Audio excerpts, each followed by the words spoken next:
Taking towers, acing enemies, and building winning decks is a ton of fun, but live streaming mobile games can kinda be a hassle. Software, stream keys, capture cards, and cameras. The only thing you really need is right in your hand, your phone. With Mob Crush, one tap, and you're broadcasting live to all your fans, wherever they are. It's super easy and super free. We'll even hook you up with sponsors so you can make cash while you play. Download the app, go live, get paid. Mob Crush.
fixed. Sorry about that. Welcome, ladies and gentlemen. Haven't had a mic mute issue in a long time, but welcome to the VISPRO League as we are here kicking off our 5v5 season for the first time this year, but we're right in the middle of it. Due to some scheduling changes, of course, due to some issues early on in the league, we did have some forfeits a couple days ago, and then yesterday, due to the update being dropped, we did have to postpone all our matches. So I want to talk real quickly as we get ready for today, what that means for everybody watching, what the schedule changes mean. Let's go take a quick look at the schedule and see how that's going to be reflected for the rest.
Yeah, glad to be here. Really looking forward to casting tonight. Looking forward to casting with you tonight, Denominate. Going to be a great match. Can't wait to get this elimination match started up. It's going to be a great thing to hop into and just have a good time tonight to start off the stream.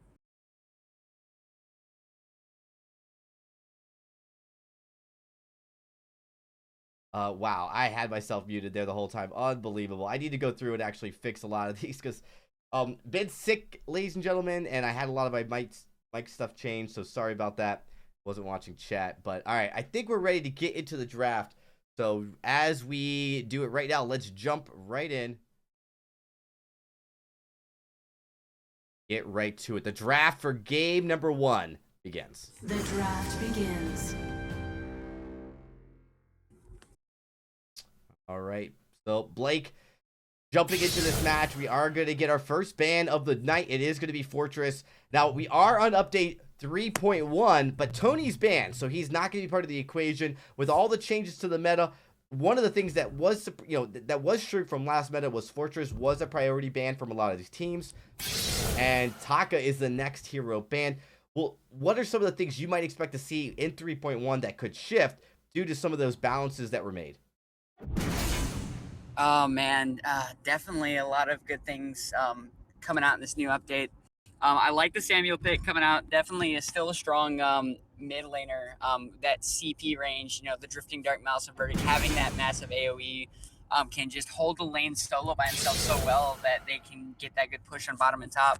But we're going to see the Reza and the Arden come out for bans or for picks on side B. I think it's a really strong combo. Being able to have the quick dash in, the mobility and the versatility from that Reza, just getting a bunch of burst damage in and having the Arden to go in with the Gauntlet of Vanguard to lock them down and keep him up pretty substantial HP can just be really strong. I like the Kroll pick.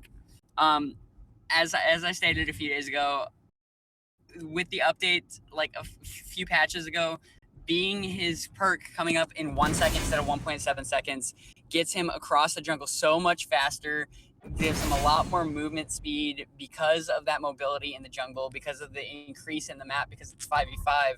There's so much more mobility for Kroll, and he can go in, gank a lot more, and get through his farm a lot faster than if he had that 1.7 cooldown for his boost of speed. Yeah, he's been a really popular pick in 5v5. Anything that has that level of sustain, Cruel, he's got a really reliable stun. He's got the ability to gank surprisingly easy compared to a lot of heroes. And of course, again, insane amount of lifesteal just built into his kit. So he's very popular in 3.0. He looks like he's still going to be popular as we go into 3.1. Arden pickup actually was one that, I think it could be a flex pick now going into 3.1. His weapon damage has been increased, and he's already very strong in this kind of map scenario if you can play him correctly. We saw one weapon Arden here in VIS Pro, wasn't successful, but it's something to keep an eye on. Vox, one thing that, we did see some nerfs to Vox. His CP path is very strong still, and that is something we'll likely see both the Res and the Vox possibly going that CP path. Yeah, I'm a big fan of CP Vox. The constant damage from his resonance and the recent change to him having the 55% crystal ratio to his basic attacks makes him a lot stronger in those one-on-one situations, and dealing that direct damage to the carries can be a lot more versatile in these fights. Yeah, I could be wrong though, as we do see a scarf picked up here on hammers that would. So one of these have to be going weapon, likely going to be the Vox, as Reza is pretty famous for having that CP path as his primary path. Vision Gaming going to round out their bans actually with the Grumpjaw as their final ban. We haven't seen a lot of Grumpjaw in 5v5 here in VISPRO, but again, we are on 3.1. That could be a major shift here. A lot of these bans do seem reminiscent of the past update. I don't think teams have really figured out what are the major changes that 3.1 are ushering in. Oh man, yeah, really strong comps. I like the Rona pickup. Being able to cover that lane's pretty good. And I do agree, Reza weapon not really that strong. Can be surprising though. Could see a Has a lot of surprising turn engage, of events right? coming out. Yeah, we've seen teams play a weapon carry path for a lot of CP only heroes. It has happened with some varying degree of success. Again, we're just going by what we expect. With the Glaive pickup, you'd have to imagine that Arden will be that captain role, as Glaive will likely be that, that presence on the bottom lane. We could see that Reza actually going jungle. We really don't know. It could go any way. When you look at Vision's draft, the matchups could be very interesting. We could see, if Glaive really is going to go that weapon bottom, is he going to get matched up against the Samuel or the Idris? Both of those are very, very strong CP paths that really do a good job against melee heroes. And when you actually look, other than Scarf and Vox, there's not a lot of range and there's a lot of poke, but those are heroes, specifically Idris, who's really good at dealing with poke because he's very mobile. Yeah, Idris, extremely mobile hero, both in the weapon and the CP. CP having that range and being able to dish out massive chakram damage, but even the weapon, when you get that weapon passive towards your perk, being able to get that blink, that dash from your A instead of the roll is a lot more mobility and easy to get in and get out of fights with a barrier, or even just getting that finishing blow off in those team fights, and can just be really versatile with that pick. All right, well, the draft is complete. Thanks, everybody, for bearing with us through some of those minor difficulties. Take one day off, and everything falls apart. I think we actually have Denominate finally joining us, and we should be getting into the first game. I know, Blake, you've got to jump into game here real quick. Yes, I am. I'm in here. Game is going to be a great match. I'm looking forward to it. A really nice draft from both sides. Can go either way, but I'm kind of favoring side B in my personal opinion for those picks.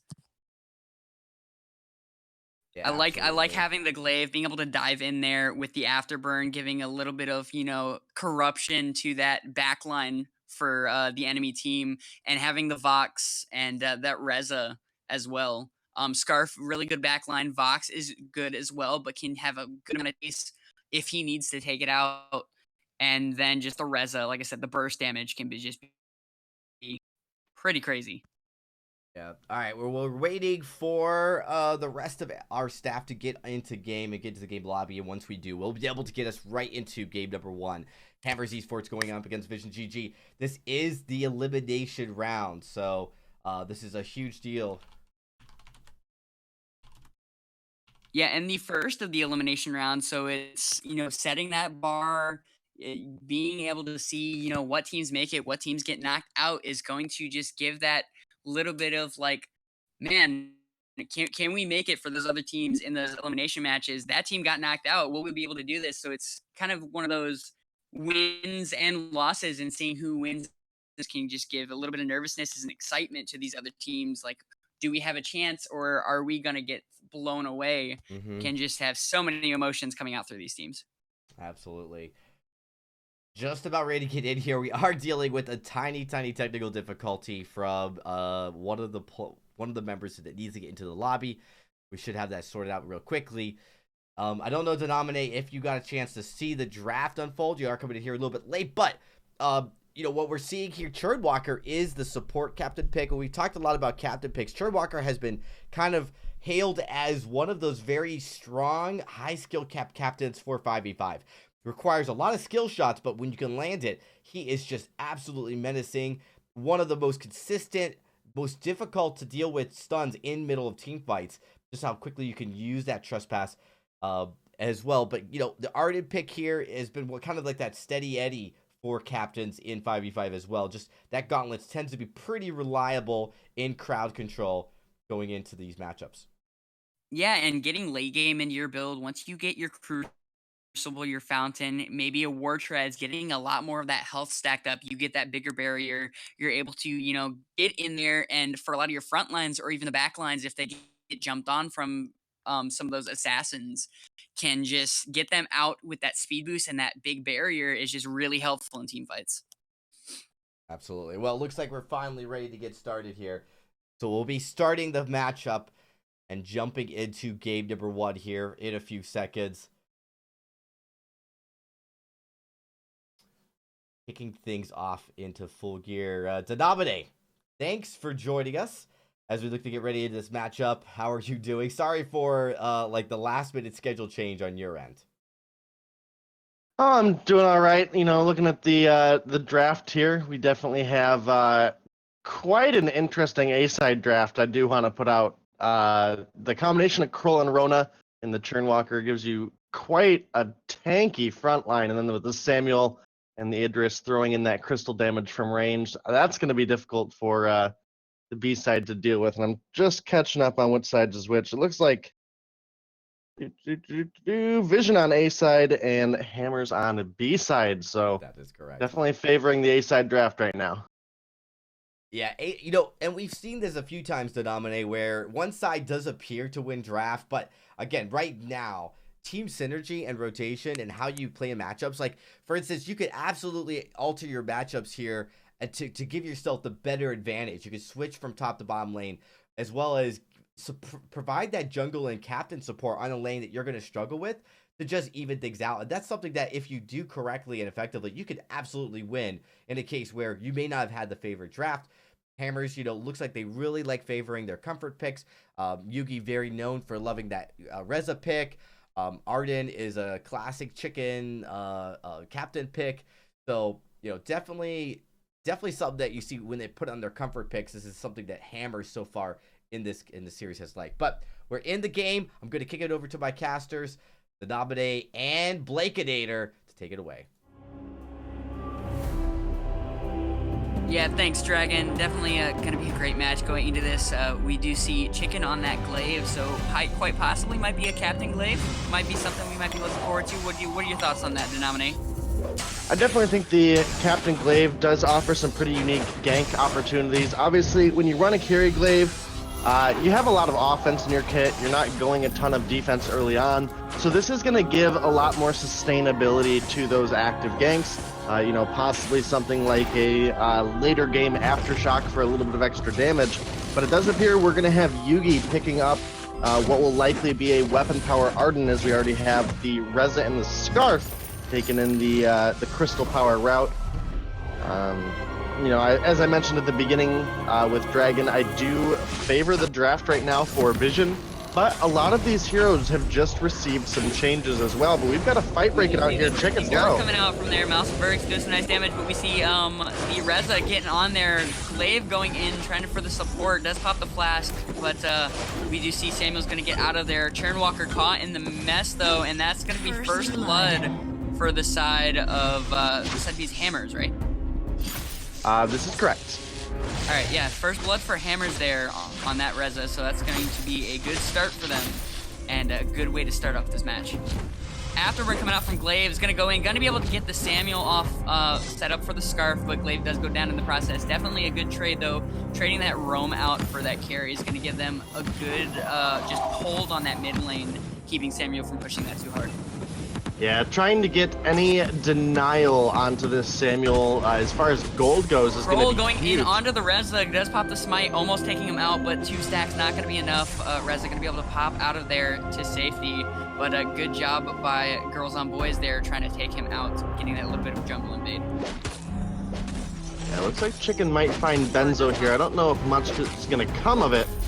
Meanwhile, in the bottom lane, we have Rona pushing Yugi up. Rona should, for the most part, early win these trades, but Arden, with his ability to sustain, should start to be able to catch up pretty quickly. Chicken now coming down over towards Girls on Boys, and as the Captain Glaive, he's not going to be able to dish out a ton of damage and is unfortunately not going to be able to steal away those camps. Yeah, very unfortunate, but doing his best trying to get in there. Kroll does come up with that speed boost from his perk there. That 1 second cooldown, you see the constant mobility coming out from him is just so much coverage of the map that he can be at, almost theoretically be at 2 places at once, sometimes it may seem. Oh, we see standing solo, though. Looks like Mikey caught out. Kroll going in. Let's get the chain off from the Churnwalker, but Girls on Boys going in for that weapon treant. Going to possibly engage there on the Reza. We do see Chicken and Standing Solo coming up to help out, though. Does get the pull off from the Churnwalker. Spitfire Goop is going to do some nice damage. Afterburns Kroll into the Goop is going to be able to finish off that kill from the Scarf. Great Afterburn there by Chicken as Benzo tries to get away, but they're going to be able to take him down. That's going to be 2 kills for the side of Hammers there. Great job by Chicken, the Afterburn punting him into the Goop, which already took the Kroll down by about half HP and was able to get him finished off there with that stun on top. Yeah, so far Chicken has had a really great game on this Glaive so far, has set up several ganks and even had a couple afterburns to protect his teammates and set up kills off the back of that. Down in the bot lane right now, we do have a little starting here for Rona. And Idris, while he does have weapon power items at this time, he will likely be moving on into the as soon as he gets the gold to unlock that perk, which can be done with 2 heavy prisms or a Dragon's Eye purchase. We'll have to see if that is what we get out of him first. Some players decide to go alternating current first, some with the Dragon's Eye. But 5 minutes in, river shops have spawned. This is going to allow these laners the quicker trip to shop. And Benzo has found some hammers down here in the bot lane.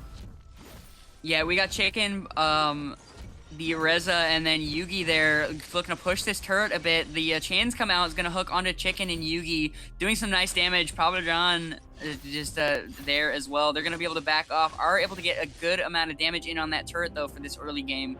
And definitely think it was a good push. Yeah, definitely in the good start of a push there, as I need to get my device plugged in because I'm gonna lose if I don't. Oh, nice afterburn coming out from Chicken is gonna go onto the Yugi. Yugi backing up a bit though. Here comes Benzo in with some of the hook and chains to help out. Is gonna pull Chicken back. Rona getting some nice damage in as we see Kroll coming in for the counter push. And possibly a kill here or there. We do see the pull coming out from Benzo. Girls on Boys going in. Not quite going to get onto anyone. Gauntlet comes down as we see Papa John coming in with the Reza. It's going to go onto the Rona as Arden gets the finishing blow. The Afterburn comes out pushing Benzo under the turret. Turret damage going to put in quite a bit of work there as Girls on Boys comes in. The Reza going to be able to finish off the churn wall. Coming in to finish off the kill onto the Arden as Samuel coming down for a bit of support there. So good trade, pretty even trade on both sides. As we do see Samuel going in, looking for the finishing blow onto the Reza. Reza gonna be able to get out though, just barely missing that second Malice and Verdict to finish him off. Drifting Dark does come in though, as he's trying to protect this turret. Scarf getting a nice push there on mid. Turret almost down, about an 1/8 of the HP left there on that mid turret. So Hammer's looking to get that first turret kill there in this at the 7-minute mark. Chicken here looking to help push as they take out that scout cam in the bush. We do see Kroll engaging in onto the Reza. Reza backing out though, as Vox looks to dish out a little bit of poke damage there.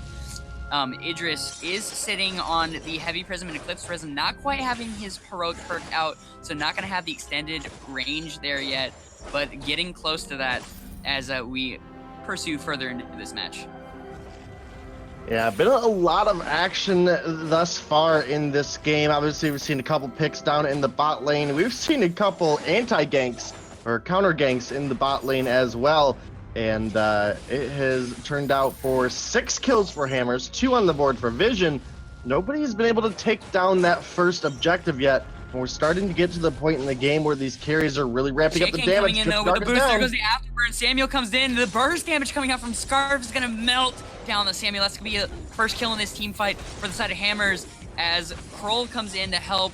Nice fountain coming out from Chicken though, as Benzo getting really low is gonna try to boots out of there, but the basic attack followed by the burn. Spitfire is gonna finish him off, and that's gonna be a double kill for Scarf, as well as the first turret coming down for Hammers, as we see Vox getting a nice push in on this Idris as well. Chicken looking to possibly come in and gank, maybe get this final kill. Flask is popped for Idris. Chakram comes down. There goes the afterburn. Wait for it does come in. Not gonna silence him, but not quite gonna get the finishing blow off. They're looking to push this turret though. Chakram doing some nice damage. Chicken goes really low, but they're not gonna be able to get out. And the Spitfire coming in from stand-in solo is gonna be able to take out the Idris, and they're gonna get that second turret here in that top lane, giving them a 2-turret advantage here in this game. Yeah, they were able to take 2 turrets. Meanwhile, Vision down in the bot lane were able to get a split push going. They may have sacrificed that top turret, but they were able to even things out on that second trade-off there, as Yuki has been forced back. Now regrouping with Chicken. Girls on Boys is coming in, though. Yeah, Chicken is a little bit vulnerable there. Does have stand-in solo there in the backlines, though. Kroll going in on him. The tension bow damage coming out is doing nice work. We do have a 4-on-4 right here. Chicken getting pulled in by the hook is going to pop the fountain, as we do see the Reza going in with his A. Is going to dash in, do some nice damage onto Benzo. Ult goes down, is going to be able to finish off the Churnwalker. That's going to be first kill in this team fight. Vox getting that little bit of chip damage with the Resonance Bounce. The Sonic Zoom doing a nice bit onto that Kroll, as we do see Spitfire coming down, not quite going to connect to anyone. Chakram almost taking out Yugi, but is going to pop his reflex block, and there goes the Flask. All of them low, but it's a 5v3 right now. Yugi low, Chicken low, looking to go in. There goes the afterburn, blood for blood, and a Spitfire comes down. Not quite going to be able to take out Illist on that Samuel, as he's going to be able to get to safety, and it looks like we're going to see a disengage here, as Chicken is just too low to participate in this fight, but is going to be able to pick up that Crucible as he ports back. Yeah, absolutely, and that is going to be a huge purchase for Chicken, obviously going up against both Samuel and Idris. Those are 2 massive AoE ults that you're going to have to block up, so we'll have to see what comes of that. Ghost Wing started up. They're going for the Ghost Wing, but Chicken's going to get the steal. Nice job by Chicken. Scarf does go down, but here comes Papa John. Chicken is the next one out, as we see Supremo S coming in. There goes the Resonance. Wait for it, comes down, and he's looking to do some nice damage. The Gauntlet gets put out by the Oblivion coming out from the Samuel, as Reza is able to finish off the, Idris is able to finish off the Reza. Supremo S getting out with a Vanguard from Yugi there. Was able to get the steal, so good job by Chicken giving that buff to them. Even though they went down 3 heroes, it keeps the buff off of the enemy team. That gives them a little less potential to push. And while they got the kills, you have that little bit of an increase for those teammates that survive. We do see the turret top lane does go down to the minions, though, not able to stop the push up there, just too distracted by that Ghost Wing and the team fight coming on in the bottom jungle. as we do see Rona looking to take out the health train and possibly push this lane a little bit. As Yugi comes down, Rona might be looking to engage here, gonna back off though, hit the item shop, does pick up the breaking point. So having the breaking point Serpent's Mask definitely hitting a huge power spike there. The lifesteal, the increased attack from those stacks can just be really great in these fights, especially once you get them up. Having that red mist to just dish out a lot of damage can be very useful. Yeah, you're absolutely right. The breaking point is a massive power spike for the Rona, and unfortunately for the side of Vision, they didn't really get a massive amount of push off of that play. Chicken made a great steal onto that Ghost Wing, but unfortunately, the fight went heavily in the way of Vision. Spitfire comes down, there goes the goop, gonna go onto Benza. Benza taking a little bit of damage. The Dragon's Fire is going to get him up to 5 stacks right now. He's looking to continue this engagement, but they're going to back off. Is a 5v5 currently right now. All teams together looking for the right time to jump in and possibly catch one of these players out. As we see Benzo going in for the hook. Chakram does come out, but wait for it comes down. There goes the gauntlet. Is going to go down. The Dragon's Breath does come out. From Hell's Heart is going to stun the Scarf, but Idris is going to be able to finish off the box. There goes the Flash coming out from stand-in solo, as we do see Benzo getting really low, but it's a 5v4 right now in favor of Vision. All of Hammer is getting really low right now, and with that Samuel, the Drifting Dart, Malice and Verdicts can be really deadly with these low heroes, as Too Sweaty picks up that crystal buff. Kroll going in onto the Scarf is going to be able to take him down with the Spectral Smite. Good job getting that perk, being able to get the slow, stick onto him with the Dead Man's Rush, and they're, because of that, going to be able to get that middle turret and even up this playing field right now against Hammers. Yeah, Neon just picked up a beautiful kill in the bot lane against Yugi as well. That mid lane fight went extremely well for the side of Vision, including that final kill coming from Girls on Boys. Beautiful execution of the Shadows Empower Me, hiding in that lane bush. They've got another turret now as Rona pushes the bot lane in, and they're starting up another Ghost Wing. They should be able to take that one quite easy, and then with that large health barrier they're about to get, that regenerating health barrier, they may be looking to start up another fight here so that they can try to push another objective before Black Claw spawn. Yeah, they definitely have the means. I mean, Kroll sitting on a tension bow and a heavy steel, but the massive tank he has, having the coat of plates, the tier 2 armor, almost finishing off that Aegis, and the tier 2 boots, being able to get in there with that little bit of life steal from his perk, and the burst damage coming out from the, or not the perk, from the side effect of the Spectral Smite, but being able to just have that sustain and the burst damage can be really useful for the engagements and give a great opportunity for the burst coming out from Illust on that Samuel to clean up and finish them off. Yeah, absolutely. We are getting to that point in the game where a lot of these picks from the side of Vision are just getting into their strong points of the game. They're hitting power spikes. We talked about the Rona's breaking point a little bit. It does look like we got the spec client fixed for you guys this patch too. We can see all the items, but we got a fight breaking out here. Vision the looking for comes down is going to get the triple stun off onto the Rona, the Idris, and the Churnwalker. Wait for it, gets blocked by Crucible as they're looking to be Rona getting pretty low here. Nice damage coming out. There goes the Sonic Zoom doing a good job. The chip damage from the Resonance. Dragon's Breath comes out as Idris is able to finish off the Reza, but Scarf taking out the Idris in return. Rona's going to be able to finish off Scarf. That's going to be a 3v4 currently in favor of Vision here. But Hammer's under that turret. Samuel still at high HP, and that's what's been winning them a lot of these fights, is both sides get really low, but then Samuel's sitting there, almost full HP against these low heroes. The Drifting Dart, Malice and Verdicts can just dish out so much that it's hard to stay in those fights knowing he has that potential to burst you down. And it looks like they're going to be going for the Black Claw here. Chicken possibly looking to steal it, though. There goes the Afterburn, not quite going to get it, though, as Vision takes the Black Claw, and Chicken goes down from the glaive. So they're looking to port back. A few of them port back for some healing and push this mid lane here. Supremo starting on that Black Claw, looking to try to take it down as fast as possible, but it looks like they possibly might be able to get a turret here. Minions, though, with help from Yugi, are able to push that bot turret. So a little bit of capitalization there on them taking the Black Claw. So good job by Yugi being able to get that little bit of a push there at the bot.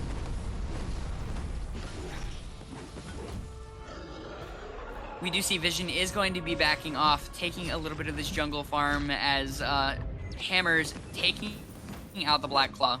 But in return, though, they got that turret. So second mid turret does go down. Only one remaining there in the mid lane, as well as in the bot lane. Yugi was able to, like I said, get a little bit of collateral there, getting that bottom turret, try to even it up a little bit. Chicken goes in with the afterburn, is going to hold it as the reflex block comes down. Girls on Boys is going to get trapped inside the gauntlet there. As the gauntlet comes down, Wait For It is going to come out as the Spitfire is going to finish off the Kroll. Great engagement here by Hammers, Fountain, as well as a reflex block.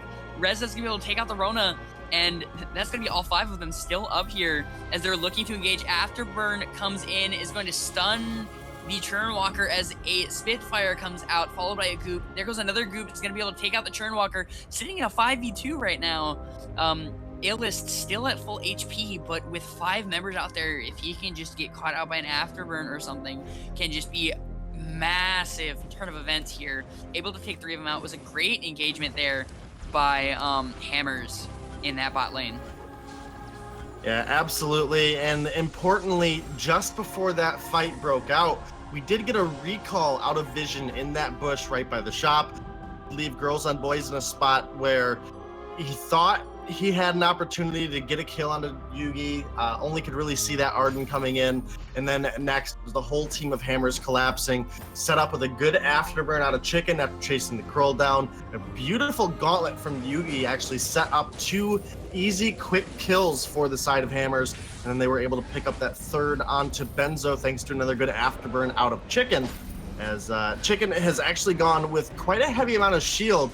And I specifically want to point this out because, again, the Samuel and Idris, they have a lot of poke-heavy damage, and Glaive is going to be in that front line deep in enemy territory for a majority of this game. So his sustainability is key here, and it's just a great build choice coming out of Chicken. It looks like we might be getting ready to have a fight break out here. Vision, they don't know that Hammers are there, so they are going to just play it safe and hang around as they wait for the team to group up. Looks like we did just have a broken myth purchased here out of Samuel. It's going to be key in trying to lay some of the damage down onto the Hammers team that is pushing up the mid lane. Yeah, there goes the Gauntlet. Wait for it. It's going to come out. It's going to silence the Churnwalker. Echo comes off. Is going to get the 2nd Gauntlet down as Oblivion puts Chicken to sleep, but Scarf being able to take out that turret. Chicken getting really low in the back lines, trying to back out. Dragon's Breath does come down, though, with 7 Dragon's Eye stacks. It's going to take out the Samuel. Fountain goes off on the side of Hammers as we see them continue to push. There goes Supremo S, the Sonic Zoom, trying to finish off. The Trespass comes down, but is going to not land as the chain gets broken before it goes off. And they're looking to push this last turret. All 5 of them up as we see Kroll port back. Last mid turret goes down on the side of Vision. So good job by Hammers. They're looking to back out, though, trying not to stay too long for comfort.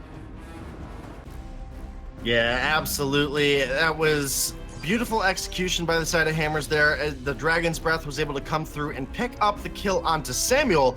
And Samuel is going to be one of the bigger threats for the side of Hammers here. Obviously, with Chicken, Yugi, and Papa John all being melee heroes, they're going to be very susceptible to that splash damage from those empowered Malice and Verdicts, as well as from the chained damage from the Chakram coming out of Idris as well. And, we obviously can't leave out this Rona. That red mist able to stack up very quickly with the breaking point when used onto multiple targets. So we'll have to see how the positioning of Hammers is going to help them win out on these fights, and what Chicken can do specifically to make sure that this Samuel dies early on in every single team fight.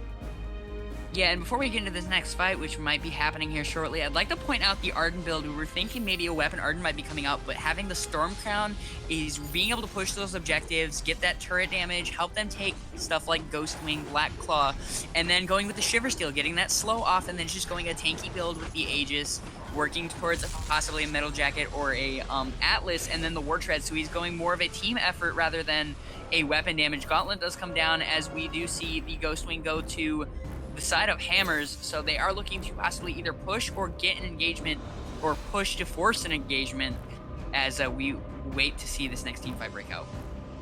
Yeah, absolutely. And I do like that you mentioned the Arden build there. It really adds to that. You have to lock down this Samuel. Samuel has to die if Hammers want to win these fights. And that Shiver Steel can definitely help that, following up an Afterburn from Chicken. If you can get that Samuel into a dangerous spot, drop the gauntlet, land a Shiver Steel. But we got a fight breaking out here. With the Afterburn, we do see the Shroud Step coming out from Too Sweaty, though. He's going to be able to get out of there. Atlas does go off and lands onto the Kroll and the Turnwalker, so a little bit of a disengagement there.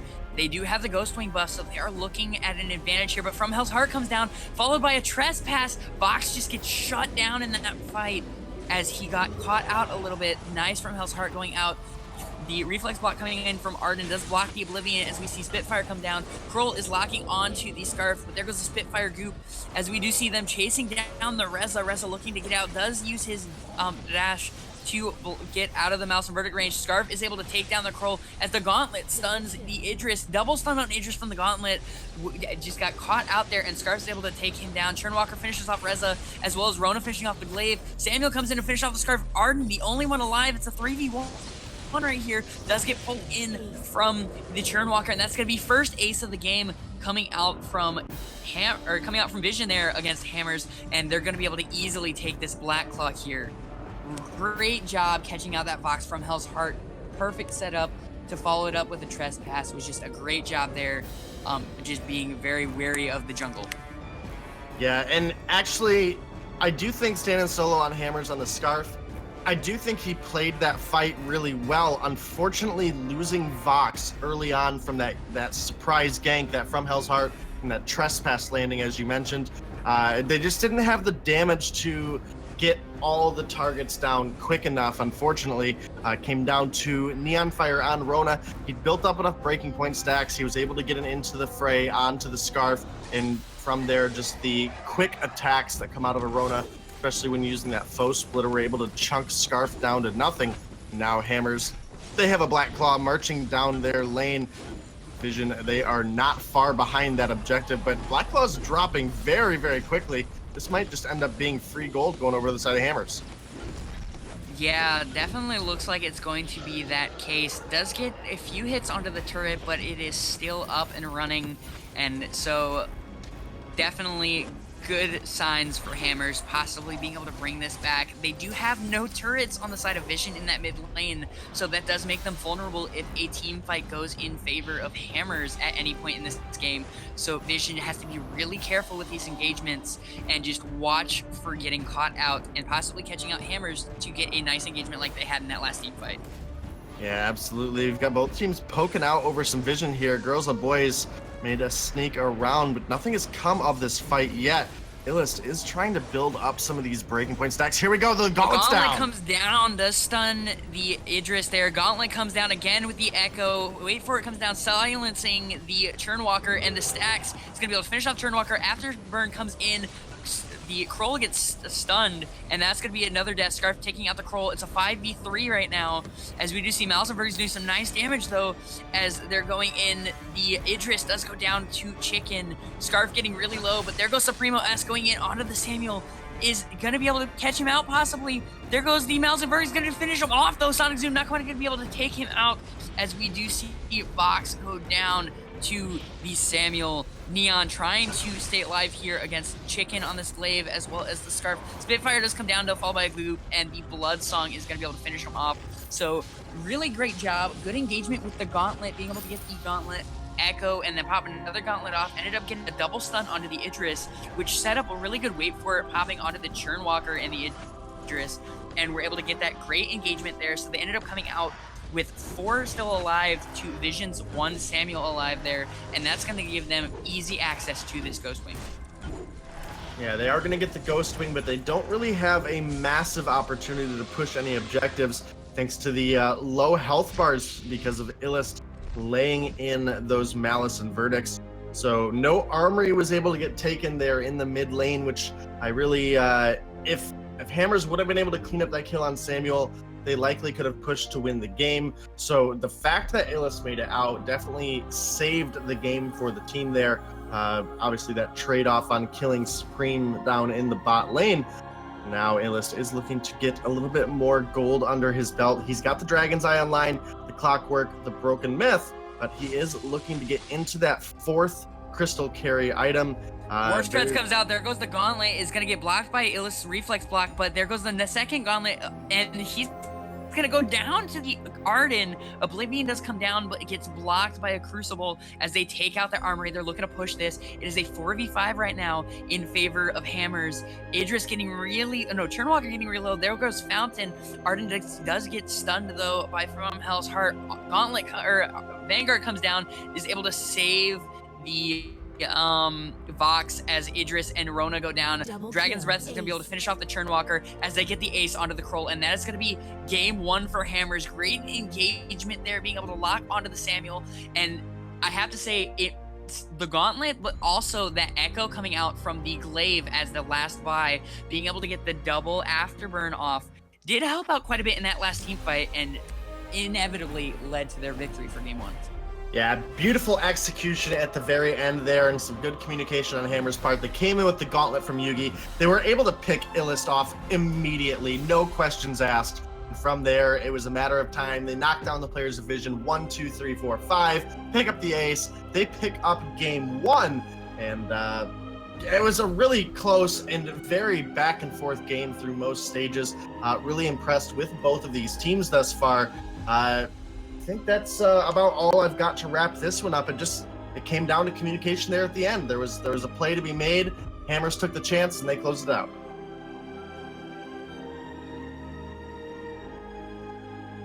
Yeah, the War Treads coming out from Yugi was a great engagement there. Was able to get his whole team on there and just well done by Hammers there. It was good attempt and good effort by Vision. They put up a good fight, had a good few team fights, but were able to not quite come out on top here against Hammers.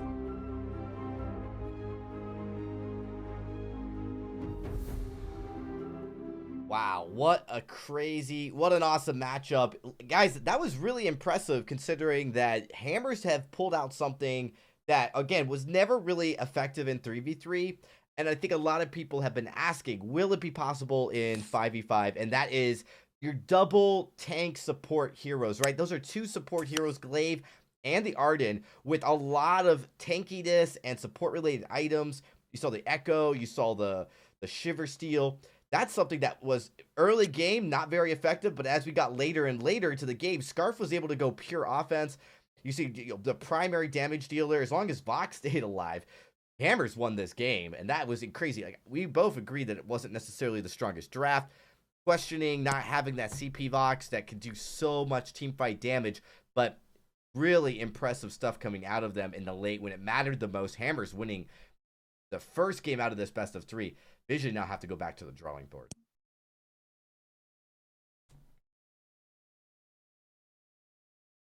Yeah, absolutely, Dragon. You're absolutely right about that.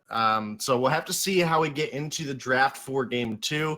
Again, at the very beginning, I was favoring some of the, for the most part at least, the draft of the side of Vision, but a lot of these heroes, once again, did get changes, and just because of the timing of this update, we haven't really got a lot of time to actually test out, what has changed and how harshly it has affected the impact of some of these heroes. So definitely kind of got to just learn it as we go at this point. A lot of the fights turned when the Echo was purchased by the Arden. I mean, once Yugi had that Echo item, able to get the double gauntlets in these team fights, he was able to engage and then follow up at the end of the mid part of that fight, and that just decimated positioning. We saw multiple times either Idris would get stunned up or locked into an awkward position, or one of the other carries from Vision would get stunned up, and that was a problem for Vision, absolutely. The double support comp. We'll see if that's something that's going to hit meta, or if this was just Hammer's surprising Vision. There's a lot to be said by having double support, right? If your jungler and your captain are just super tanky, they can just frontline. And we saw Glaive and Arden doing exactly that. It was a little confusing. You're not used to having 2 people frontline that much damage. And so, honestly, Vision had struck. They really could not take out the Scarf very quickly. In fact, Scarf usually was one of the last heroes to die in those fights. Vox occasionally got caught out, but you really have to make sure if you're going with that double support comp, the enemy has to make sure that they can at least get to the back line somehow. And one of the things I will say, we didn't see Lyra picked up her band, but Lyra is a great hero to do just that. We'll see. Lyra, a hero that actually, very popular in 5v5 because of her heal and her engage ability. We are just about ready for the draft, so we are going to get into it for game number 2. As Denominated and Blake, hopefully you guys can break down this draft for game number 2. The draft begins. Yeah, definitely looking forward to this next match. Was a great job by both teams. I just loved the match. Was a great thing to see. And one quick thing I want to point out is the fact that, yes, they have the double tank, but I like the fact that Arden went with just a straight tank. His support was more with the Echo and the War Treads, and then just the defense on defense on defense for that support and that tankiness front line, which is really good. But we're going to see the Taka first ban here from Hammers. Hammers being on side A this time with Vision on side B. Get further into this draft. Definitely, typical ban. Taka, just a really strong jungler, and we're going to see the Samuel. Saw the amount of damage coming out from him in those fights when he was left alive, even if they had the disadvantage in those engagements, losing more heroes. If that Samuel was still alive, it forced Hammers to back off, and they weren't really able to push as hard as they would have been able to if that Samuel had been taken out. Yeah, and we got the Arden picked up here first on the side of Hammers. So could be going into that kind of utility carry Arden that we had last game out of Yugi. Could potentially be flexed into the captain position if that's what they see as fit. I think the Taka and Samuel coming off early. These are bans that we will see a lot through 3.1. And Lyra going to be picked up by Vision. Primarily going to be captain. Some people will possibly use her as a CP carry in lane. Yeah, and like you were saying, that gives them great advantage and opportunity to get into those backlines if she does go that captain role, or even if she goes the CP role, being able to go in with that arcane passage, drop down a bulwark onto that main bulk of their damage to keep those front lines out, and just a great way for you to dive in on there as we see Alpha come out for Vision and then Reza. The Kroll ban does come out, definitely, solid ban. Kroll, the mobility in the early game and the constant ganking and damage he has is just really, really useful in those fights. Let's face it, I'm Kroll's really looking just forward overall annoying right now. Very, very annoying. Oh, yeah. One of the most annoying heroes definitely on the rise here in 5v5. I really like the Alpha ban, being tanky, but still being able to push out lots of that, the jungle CP or a top lane or even a bottom lane weapon can just heavy flexibility, and having that reboot with that second life can do wonders. Yeah, Alpha did receive a couple changes as far as her health pool goes for this update. And we'll have to see. They didn't look major, but maybe just that little bit of fine tuning will help bring her down into the world of mortals. As a Vox and Blackfeather get quickly picked up there, almost no hesitation for either team on those. Yeah, definitely. Vox, easy pickup, is a really strong carry. I do like the Blackfeather though, being able to go in, whether it's CP, getting that poke. But it looks like might possibly most likely be a weapon, Blackfeather, and being able to go in with that Feint of Part to go into those back lines and dish out a lot of damage, and just the reflex blocks built in with the Rose offensive is just really strong in his kit and can be a really great assassin into those back lines. Yeah, absolutely. And the Scarf, we saw standing solo in game 1 have a pretty substantial performance on that. With the Scarf and the Resin now locked in for them, this is almost certainly going to be a weapon power Blackfeather. We've now got a Baptiste coming through on the side of Vision. We have a little bit of flexibility on all 3 of these carries right now for the side of Vision. Alpha, fully capable of running that Crystal or weapon route. Primarily, Crystal is going to be the jungle weapon in the lane. Vox definitely can switch up between weapon and crystal. Many do actually favor the crystal Vox right now. And then Baptiste, we have seen mostly competitive run as weapon power, but we know historically he's been a very strong crystal power hero, able to annihilate those frontline heroes. And Adagio is now banned away by Hammers. Kestrel answered back by the side of Vision. Yeah, and then you have the rare flexibility of going a Captain Baptiste, being able to get that Echo, Having the Fearsome Shade come out twice can just be really strong. As we see Catherine come out, really solid support. So looks like might possibly either be going a weapon Arden or possibly a double tank like they did in the last game. Was really strong, and I think against this team can be really effective in this fight. Yeah, definitely could be. And now with the Catherine picked up here by the side of Hammers, this does raise a couple questions, as we just saw the carry Arden last game, but we have definitely seen some of that their CP cooldown Catherine carry in the past couple weeks of Vainglory 5v5 casuals. So we'll have to see which one they end up going with there. I think both definitely work, but I think with Yugi's performance on the Arden, I'm going to lean towards going with the Arden round. Yeah, I think that's definitely favored. I really liked going that, that tank. Getting the Storm Crown at the start was but it's honestly it's all kinds of options on both sides. There's many ways they can take these, and even with the first few items, a lot of these heroes you can, even if you go one path with your first few items, if you feel like you're going to have an advantage seeing the other team going another path, you can easily change that if you haven't gone too far into your build. Yeah, absolutely. And especially when you start seeing the lane matchups, because there are some flexible options as far as what heroes are going to go where, as we look at the board right now. Typically, Scarf is going to be mid lane. You want a strong crystal power hero in the mid lane. Usually, there are definitely exceptions. But that ability to force up the mid lane or win the trade out of farm in the mid lane gives you a little bit more time and availability to actually use the movement speed of the river buff to actually kind of put some pressure on some opposing lanes. Haven't seen a ton of Scarf rotating for those kind of pushes, but I think definitely a hero that if he gets the opportunity, he can help take a bottom or a top turret in a matter of seconds. Yeah, Scarf's turret push capability is really strong. That Spitfire goop, the all rare, and if you're not careful, late game Scarf can just knock down a turret like that, and next thing you know, your lane's out of control and you're trying to cover everything at once, and it's just not possible. So we are about ready to load into this game here. We do see Chicken on that Arden, so definitely going to be a Roam Arden. Yugi on the Catherine, so maybe, like you said, a cooldown CP Catherine going in Echo with like a Storm Crown Aftershock, maybe even a Clockwork getting massive amounts of stuns and off with the Merciless Pursuit and the Blast Tremor can just be really effective in these fights. And just the possibilities are endless here. We do see the Stormguard banner come out there though, so definitely going to be a little bit of a lane holder there in these fights, or in this game.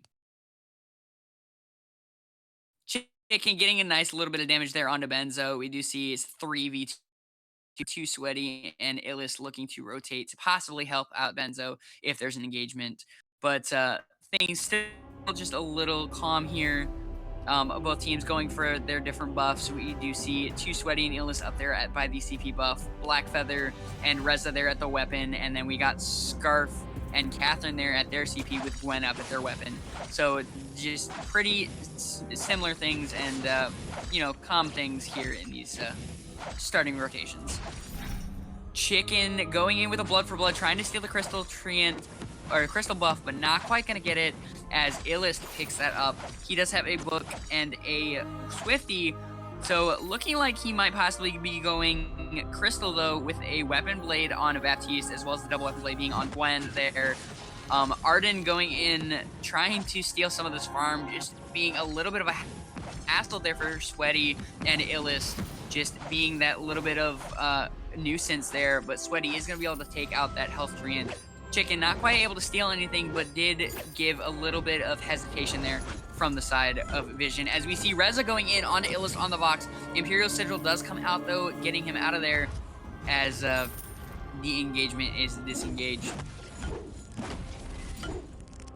Yeah, absolutely. And I do expect these two teams to have kind of a slow-paced early game. It's actually, they're going on to Illust right now. Yeah, really good engagement there. Reza going in, getting some nice damage onto Illis, followed up with the chicken on the afterburn, or not the afterburn, the Vanguard there, but not quite able to take him out as they port back to gain some HP and get a little bit of shopping in. Supremo S doing a nice push here on the bot, getting, small amount of damage onto the turret, nothing substantial, just a few hits here and there, but those few hits can add up if you constantly get pushes in on that turret, and that is exactly what you want to see against this comp that Vision has with that Black Feather. Man, Supremo doing some nice damage around Sweaty. Sweaty getting pretty low, but is going to be able to back out. Supremo just looking to take out those minions, get a nice push going in. Gwen doing a little bit of harassment there against Yugi as he uses Senzo here in the mid lane, though. Stun. Oh, wow. Spitfire coming down with a goop. He's going to be able to take out the Elira. Great engagement there. Papa John doing some nice burst damage there with the support from the Spitfire goop. Just really good job catching him out there, and that's going to be first blood there for Hammers in this game 2. Yeah. So looks like they're going onto the Gwen here up in the top. Reza going in with his B is going to be able to finish him off. That's going to be another kill for him. Sorry, did not mean to cut you off there, but that's going to be another kill for Hammers there. Good job there being able to catch him out, and that's going to give them a good opportunity to take some of this jungle here on the side of Vision. Yeah, absolutely. 2 for 1 here at the early portion of this game. We got a lot of action going on early. I expected actually a little bit more passiveness out of these teams, as most of these heroes will take a bit of time to scale up. That goes to prove if you step yourself out of line, these players, they will put your head on the chopping block. And, obviously Neon Fire on this Gwen, one of those heroes that received some substantial changes to how she's going to be played, including some item changes to the tension bow. We'll have to see how impactful the Gwen is this time around. Yugi is on the Catherine, so Chicken on the Arden is going to be a Captain Arden and a carry Catherine. I wanted to make sure we got that out there. Again, spectator bug has been fixed, everybody. We will be able to see all of the items this time around, but Chicken finding some damage on Illust in the lane here, and in fact, down in the bot lane, Papa John was able to put 2 Sweaty into the infinite reboot. Yeah, really good job pushing there. He does have support from Supremo S as well, but the threat that we gotta watch out for in a possible engagement here is standing solo, has a weapon and a CP buff, while most of his damage coming in from his abilities and his CP path, the damage. Having that weapon buff will give him that little bit of extra coming in from those basic attacks to finish him off with that burn on can just be really devastating, and is giving him a great opportunity to push this mid lane. Yeah, you're absolutely right. 2 Sweaty hanging back against this turret right now, trying to play the passive route, as he does not have that infinite reboot right now, and I think it's incredibly smart actually for him to do so. You don't want to give up that death, especially as a melee laner, as if you lose that first turret, it is going to be incredibly difficult for you to continue up your farm. 2 Sweaty and Girls on Boys now going to go ahead and pick up that healing camp. But meanwhile, in the top lane, we've got a chase on the Neon Fire. Papa John going in with the blood for blood. Papa John going in with his D, and the Vanguard follow-up is going to be able to immediately take out that Gwen. Was a great engage there, sitting in that bush, waiting, knowing that he would just be vulnerable in that spot. The burst coming out from Papa John on that Reza. That's going to be a turret there in the top lane for Hammers, as well as a kill in bot lane. Supremo S getting the kill on to 2 Sweaty there on the Alpha, and that's going to give him a good opportunity to push lane or back up and just heal. Yeah, absolutely. Like I said, Alpha definitely should take it easy in the bottom lane.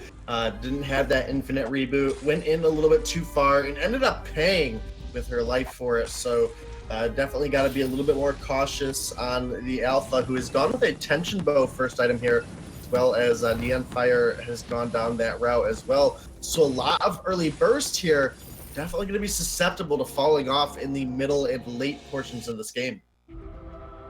Yeah, already being behind a few kills and getting caught out a few times, while that burst damage is going to be helpful, it's going to, limit the amount of damage coming in later in the game. Blast Tremor comes out from Yugi there, followed by Merciless Pursuit, who's going to get the stun off as they're just knocking onto Illis there. Bulwark comes out. There goes he. Wait for it. Is going to get stunned by the Ordain, but Fountain does go off from Chicken as we do see the rest of Hammers come in to help with this fight. The Spitfire Goop combo could do some nice damage onto Benzo and Girls on Boys, but they're going to get the health from the Imperial Sigil to be able to heal back up and back out here. As we see Too Sweaty coming in onto Supremo S. Supremo doing some nice damage to the Faint of Heart, getting him down to half health as he's going to back off into this turret and just try to protect his turret from going down to Supremo S. Too Sweaty initiating the fight, though. Yeah, it was a good job. Is going to get down low, does get popped. The Infinite Reboot not quite going to be able to knock the Termination Protocol up, as we do see Girls on Boys coming in with the support as the Rose Offensive comes off from Supremo S to get out of there, being able to keep Too Sweaty alive there from that the Baptiste support from Girls on Boys. Fearsome Shade comes down, is going to push Chicken and Yugi away as they're looking to take a kill here, but they're going to be able to back off and it's going to be safely out as Supremo S is continuing to push this lane, getting some nice harass here on Too Sweaty for that alpha, trying to get this turret down as we see Chicken coming down for a bit of support, looking to get some nice damage with the weapon buff here on Papa John as they're looking a 3-man push here on this bot turret. 4-man. And Too Sweaty just doing his best. 4-man push actually here coming in. We see the followed by the Reza B. Reza's gonna be able to finish him off. The Prime Directive not quite landing onto Supremo S, so he's gonna stay alive, and that's gonna be a bot turret there for the side of Hammers. But we do see the mid push coming in here from Illus and Girls on Boys, looking to, you know, get a little bit of collateral here, getting this mid turret for that bottom turret to even up the trade just a little bit. As we do see Chicken get stunned by the Ordain, trying to take out Illus, but Illus is going to be able to get out as we do see Girls on Boys continuing to push. Blood for Blood comes down onto Illus, but not quite going to land in time as he's able to port out. The breaking point being picked up from Supremo S on that Black Feather, so now having the Serpent's Mask breaking point, just like with Rona, a huge power spike, having that massive chase and dive potential there, and to be able to get those stacks up with the lifesteal can just be really useful as they're looking to go for Ghost Wing, but they're going to back off because they see Benzo there on the Lyra. Do not want to risk the steal coming out. Yeah, Yugi is getting pushed right now in the top lane, both Neon Fire and Girls on Boys there. He's going to have to be cautious. Ordain is down. Here we go. Chicken comes in with the Gauntlet, but the Fearsome Shade is going to knock him out of the Gauntlet. The ult coming in from Reza. Girls on Boys getting really low here. Reza Baptiste trying to keep himself alive, but Reza gonna be able to finish him off as they're gonna be able to get that push and counter it with a kill. As we see Stand-in Solo pushing this lane here. We have a 3v3 going on in mid as they disperse out to possibly take some of Vision's jungle. Still a really great match coming in from both sides, but we have Hammers coming in with the 6-1 kill lead. The gold difference, though, not about a 5k gold lead here for Hammers. So pretty big, but definitely not something you can't come back from later on in this game if they just play it right on the side of Vision. Yeah, you're absolutely right there. Nothing that any of these teams is going to be too discouraged by. We do have a 5-kill advantage right now for the side of Hammers. You also have a 5,000 gold lead for the side of Hammers. But as this alpha comes online and this crystal box come online, definitely will be at a bigger portion of this game. Supremo going in, though. Yeah, going in. There goes the Rose offensive, going to block the Ordain. Blast Tremor comes out from Catherine, but Supremo not quite going to be able to get out. Wait for it comes down, silencing Papa John. There goes the Termination Protocol, going to go in, but they're going to lock onto Too Sweaty. Too Sweaty is going to go down by the Catherine as they're looking to take out Yugi. Yugi does get low, but it's going to be able to pop the Reflex Block to stay alive as they're looking to get more poke here. There goes the Spitfire landing on to Girls on Boys, doing some nice damage, and they're going to be able to disengage that Ghost Wing buff, definitely putting in work, but Neon Fire with the counter push, the split push up in the top lane, being able to take out that turret. It's going to be really good for them, but they're going to possibly, looks like, yes, they're going to be able to get that second middle turret there for Hammers, giving them a good lead there in that middle lane, as well as the second turret in the bottom lane. Yugi, that Stormcrown Aftershock, doing a nice push, as we do see the Vanguard come in to keep Yugi alive as Baptiste goes down, looking to get a nice push here in the bottom as it's a 3v4 right now, 4v4 right now actually, with Supremo S pushing the mid. There goes the Gauntlet, gonna stun Lyra as we see Too Sweaty locked here into the Gauntlet as he's able to get out Gauntlet going down. Spitfire comes down, Blast Tremor followed by the B from Reza is gonna be able to finish off the Alpha. Termination Protocol, or the Infinite Reboot not quite being up as Fountain goes off from Chicken. That's going to give them more re-engage potential here as we do see Vox to support his team. The Spitfire Goop doing some nice damage, but the Gwen, the burst coming out from the Buckshot Bonanza is going to be able to finish off the Scarf as they're going back in. Supremo S doing some nice damage, going to Feint of Heart over the wall and be able to finish off the box. Is going to Rose Offensive over the wall, blocking the Fearsome Shade. It does go down after helping take out the Baptiste though, as we still have a 3v3 going on right now, but Too Sweaty does have the Infinite Reboot up right now, so definitely not afraid to engage here as he's going to get the Prime Directive off onto Chicken. Chicken is going to Blood for Blood to the Crystal Tree by a few more seconds as he goes down. Reza getting out of there though, so definitely a worthy sacrifice, but just really great engagement there by Hammers in that bottom lane. Yeah, you're absolutely right. It all started with that initial pick off onto Baptiste, Girls on Boys, just out a little bit too far. The members of Hammers rotating down there as a group. They were able to push objective really hard, but they were not quite able to break through that choke point turret. And so we will have a little bit of defense there in the bot lane remaining before we can get through to that armory. But 11-5 right now, leading for the Hammers. They're about 6,500 gold up as well. So they're at a comfortable point, but they're not at an unbeatable point. So now Ghostwing landing on the fold once again. We'll have to see what the next play to be made is. It looks like Vision looking for two. Stand in solo. There goes the Blast Tremor coming in from Yugi. Ordain goes off onto Scarf, but there goes the Spitfire. Goop is going to get Girls on Boys really low, but there goes the Fountain coming out from Lyra as Scarf goes down, looking to finish off the Catherine, but Baptiste goes down in the process, and we have another engagement in mid as well. Vox going down from the Reza, Chicken being able to get the Gauntlet off, and with the Blood for Blood being able to finish off the Gwen.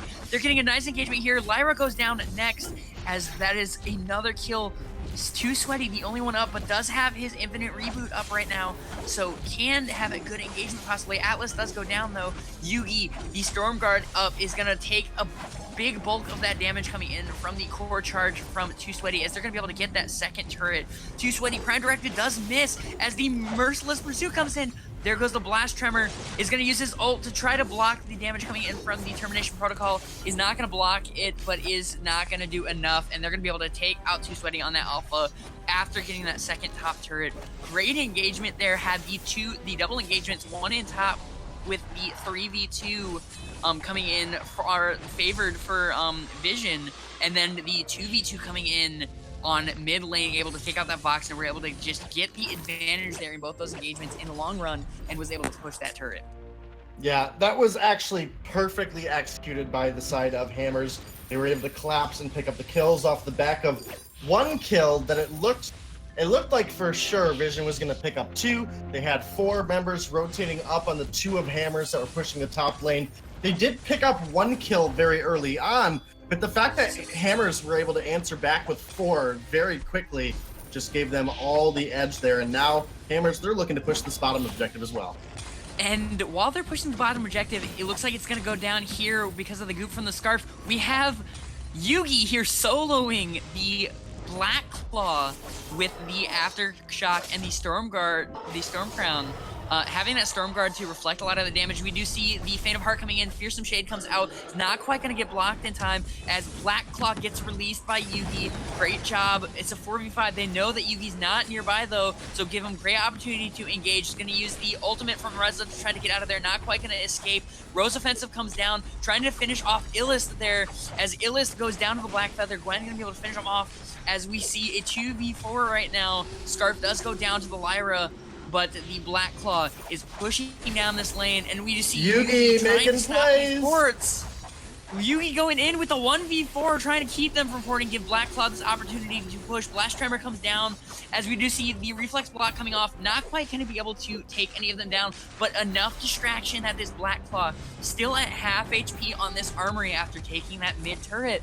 Great job by Yuki soloing the Black Claw and then giving the perfect distraction they needed to help it push this mid lane. Armory going to be taken down to about half HP was definitely a plus engagement for the side of Hammers, even though they got all 5 of their members taken out. Yeah, absolutely great play by Yugi there. Baiting out, or preventing rather, 3 recalls gave that Blackwing so much additional time. Unfortunately for the rest of Hammers, they did drop and lose all of their lives while Yugi was soloing out that Black Claw. But now Gwen is looking for a kill on the Papa John. Yeah, Arcane Passage helping him get in there as Rez is just running for his life. Vanguard does come out from Chicken, though, as he puts the Atlas off onto the Gwen. There goes the Blast Tremor from Yugi from coming up from top. That's going to be a double kill for Hammers. They were trying for the kill, thought they caught Reza out, but his teammate able to collapse in on them, and that's going to turn it around for them, giving them the double kill right there. And this is going to be the perfect opportunity for them to push. Only 3 members being up for the side of Vision. Yeah, that was a hell of a dive, and it did not really work out for the side of Vision there. Both Benzo and Neon Fire give their life trying to get the 1 kill onto Papa John. But Chicken and his rotations have just been absolutely golden today. And now Yugi pushing up the mid lane here. Diving in, trying to take this armory out. Not quite going to get it. It's at just a small amount of HP, but that does give the easy opportunity for this Ghost Swing. There's going to be no contest from the side of Vision because they were distracted with Yuki trying to take out that armory. It was a good effort. If he would have been able to take out the armory, that would have been such a great accomplishment there. But still having that distraction for the Ghost Swing is just a really good job. So they're going to have that little bit of buff to give them the slight bit they need in this 4v5 engagement. Arcane Passage does come out from Lyra. The burst damage coming out onto the Scarf. The tension bows coming in hot there as Scarf goes down. Picking up the Clockwork though for the next engagement as they're pushing this bottom lane. Vision looking to secure a few kills and possibly push this turret, but the wave is pushed back a little bit as we see Hammers looking to possibly try to re-engage. Yugi coming in from behind, trying to corner them and just sandwich them in as they're looking for this turret. The Blast Tremor did come out getting the nice silence, but not going to set up anything. Atlas comes down onto 3 of them as the wait for it comes off. Massive damage coming up from Vox on those resonance bounces as they're looking to prevent this push from going any further. We do see Vision being able to take out that second mid turret though, as we see the Echo pickup fight from Arden. This is going to be a huge turning point in these fights. Being able to get that double gauntlet off. You saw how well it was working in the last game. Let's see if it works just as well in this game as well as they look to clear this top lane. Yeah, we'll have to see. Obviously, everybody alive on the fold right now. 19-3 in favor of Hammers, as well as still sitting up about a 10,000 gold lead. This fight could be looking ready to break out here, though. We have ults up and available for just about everybody right now, except for Yugi, so we'll have to keep that in mind. Yeah, and the gauntlet is actually down for Arden as well for another 10 seconds, but that is going to be up here shortly as we do see them getting some nice poke damage. The crystal buff coming off onto the Scarf, that's going to be a lot of damage output coming in from those Spitfires and those Goops here, and crystal buff is definitely what you want on the Scarf in this late game. Wartrez does come out from the side of Vision, looking to disengage here. Yugi coming in from behind. No, he's going for the armory. He's gonna go in. Vox able to get the kill on the Black Feather. Gauntlet comes down as we do see Wartrez coming in to try to get them away. Reza does escape for now. Looks like he's gonna be able to get out. Atlas not quite gonna connect as we do see Yugi does take out that armory and is going for the second armory. There goes Girls on Boys trying to stop him as we see the engagement continue here on the bot. Chicken looking to just escape a little bit. Gauntlet comes down, blocked, stunning. The Prime Directive is going to keep him alive as we see Papa John just dishing out more damage, trying to just poke him down. Prime Directive does land on to Papa John as he uses his ult to try to escape here. The movement speed from his E is going to be able to get him out as the Prime Directive does not land. And man, great job by Yugi getting that middle armory down. It's going to be the buff minions in the mid lane. It's going to give him a huge advantage. Having one turret still for that mid lane, having those buff minions and almost taking down that bottom armory in a sliver of HP was definitely worth the loss in the engagement there at bot, being able to get those buff minions there in mid. Yeah, it's a questionable advantage because at this point it's a free Black Claw going over to the side of Vision. They'll very likely be able to bust into the base and take an armory of their own now, thanks to an over-aggressive play that the side of Hammer's made.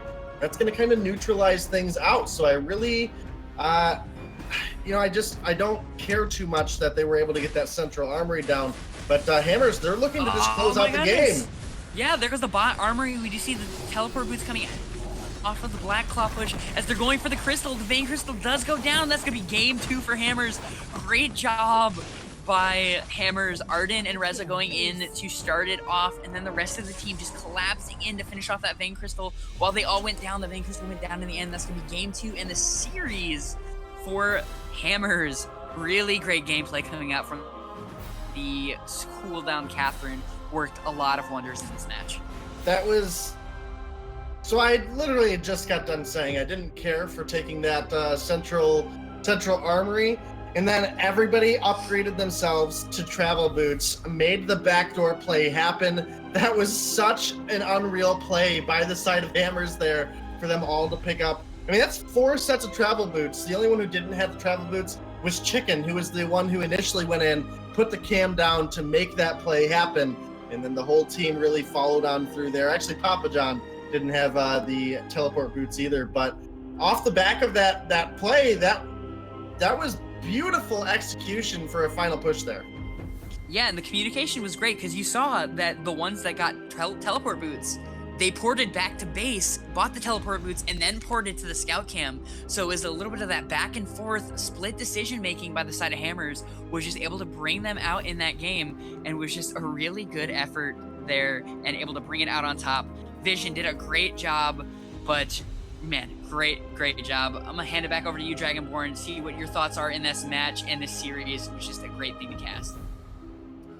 Thank you guys so much. Absolutely. I mean, that is it. That is the Hammers Vision GG series, as Hammers has taken it 2-0. What an incredible... We saw, first of all, brand new strats. We have not seen it all in VISPRO.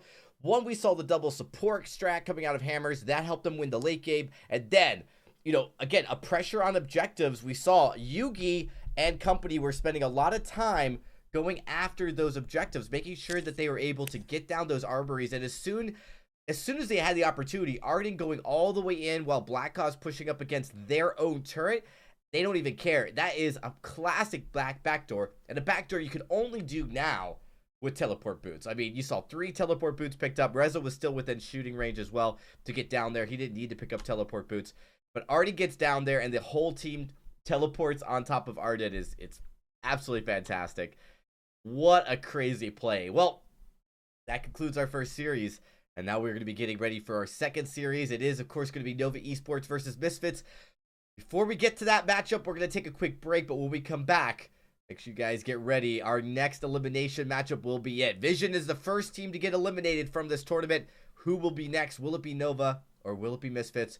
Find out after this. Taking towers, acing enemies, and building winning decks is a ton of fun, but live streaming mobile games can kind of be a hassle. Software, stream keys, capture cards, and cameras. The only thing you really need is right in your hand, your phone. With Mob Crush, one tap, and you're broadcasting live to all your fans, wherever they are. It's super easy and super free. We'll even hook you up with sponsors so you can make cash while you play. Download the app, go live, get paid. Mob Crush.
Welcome back, everybody, as we are here live at the VIS desk getting ready for our second series of the night.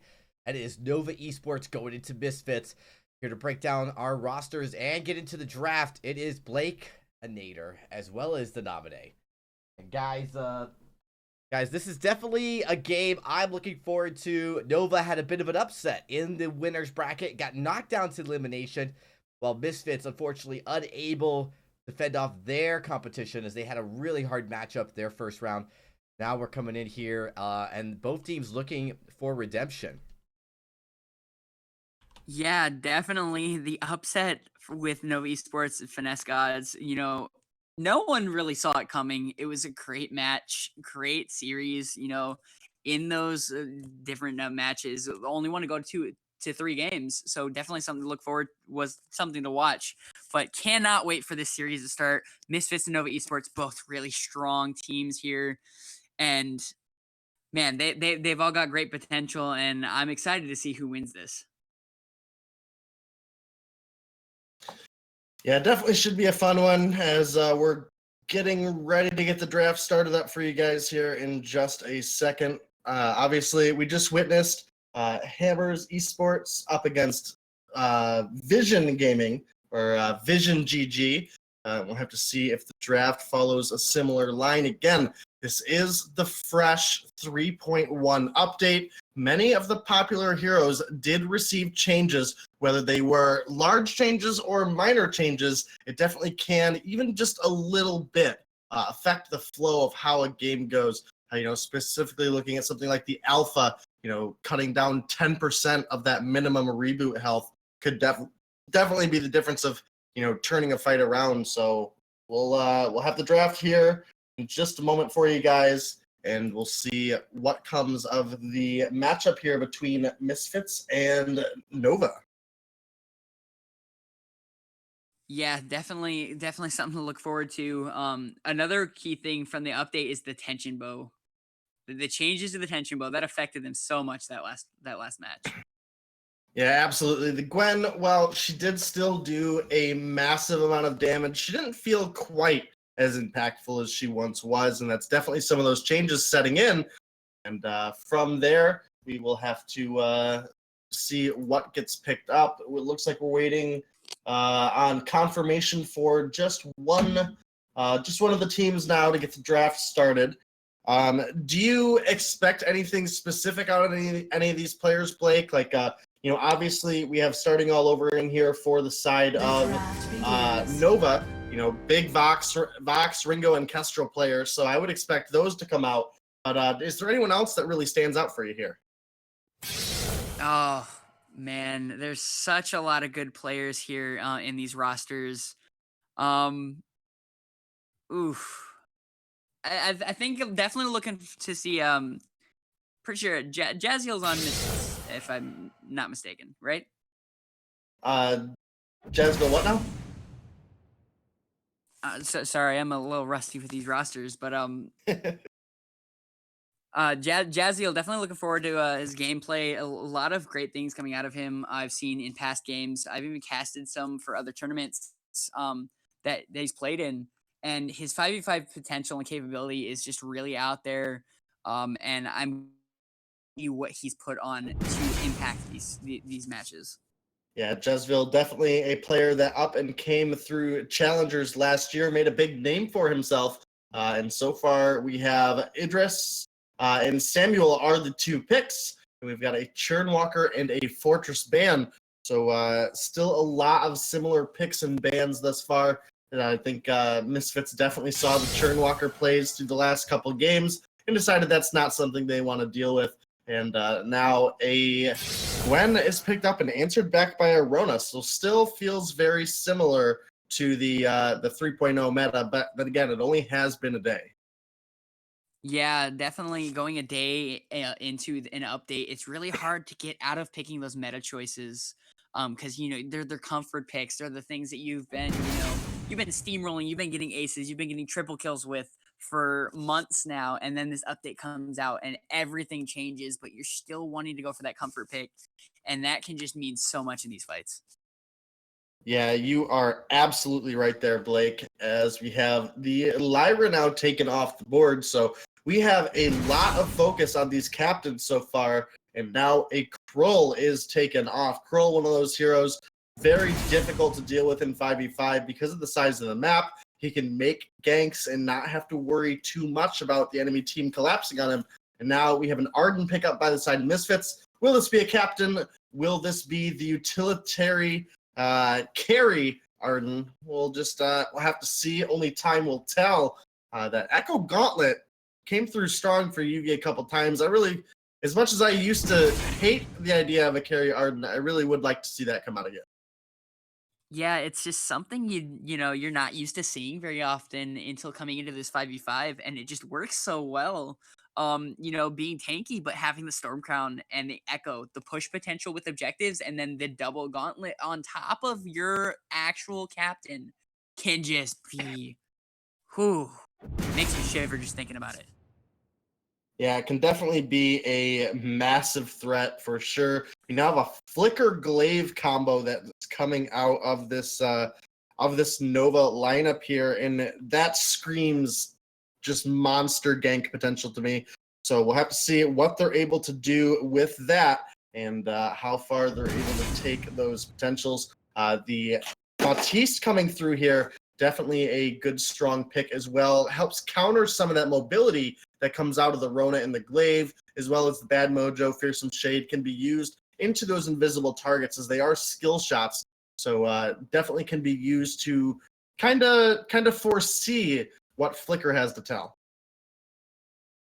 Yeah, I like the flicker. You don't see flicker very often, and having that invis can be really massive. And then being able to see the vision while he's invisible can just be, oh, can be dangerous.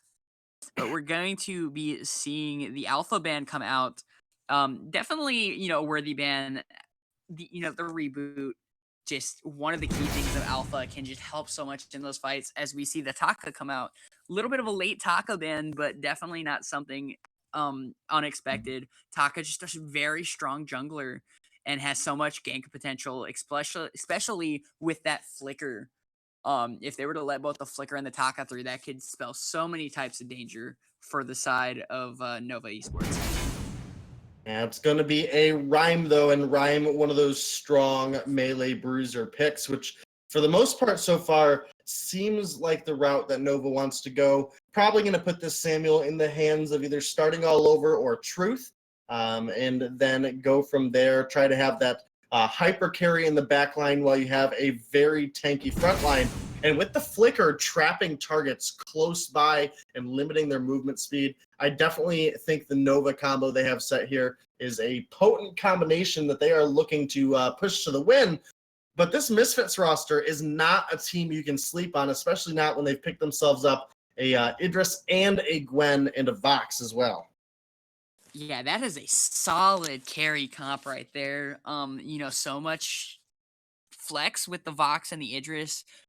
Either could go weapon or CP, and just having that flexibility can help in these deciding which lane goes where, which hero goes where, how you want to build these heroes to engage in these team fights. It's just going to be something to look forward to, and I cannot wait to see what this roster on both teams can pull off with these comps. Yeah, you're absolutely right. We're getting ready to get the game started up for you guys, just getting everybody in after the draft phase there. We obviously, want to get you guys into the action as soon as possible. And here we go, Dragon. You got anything to say before we get into this game?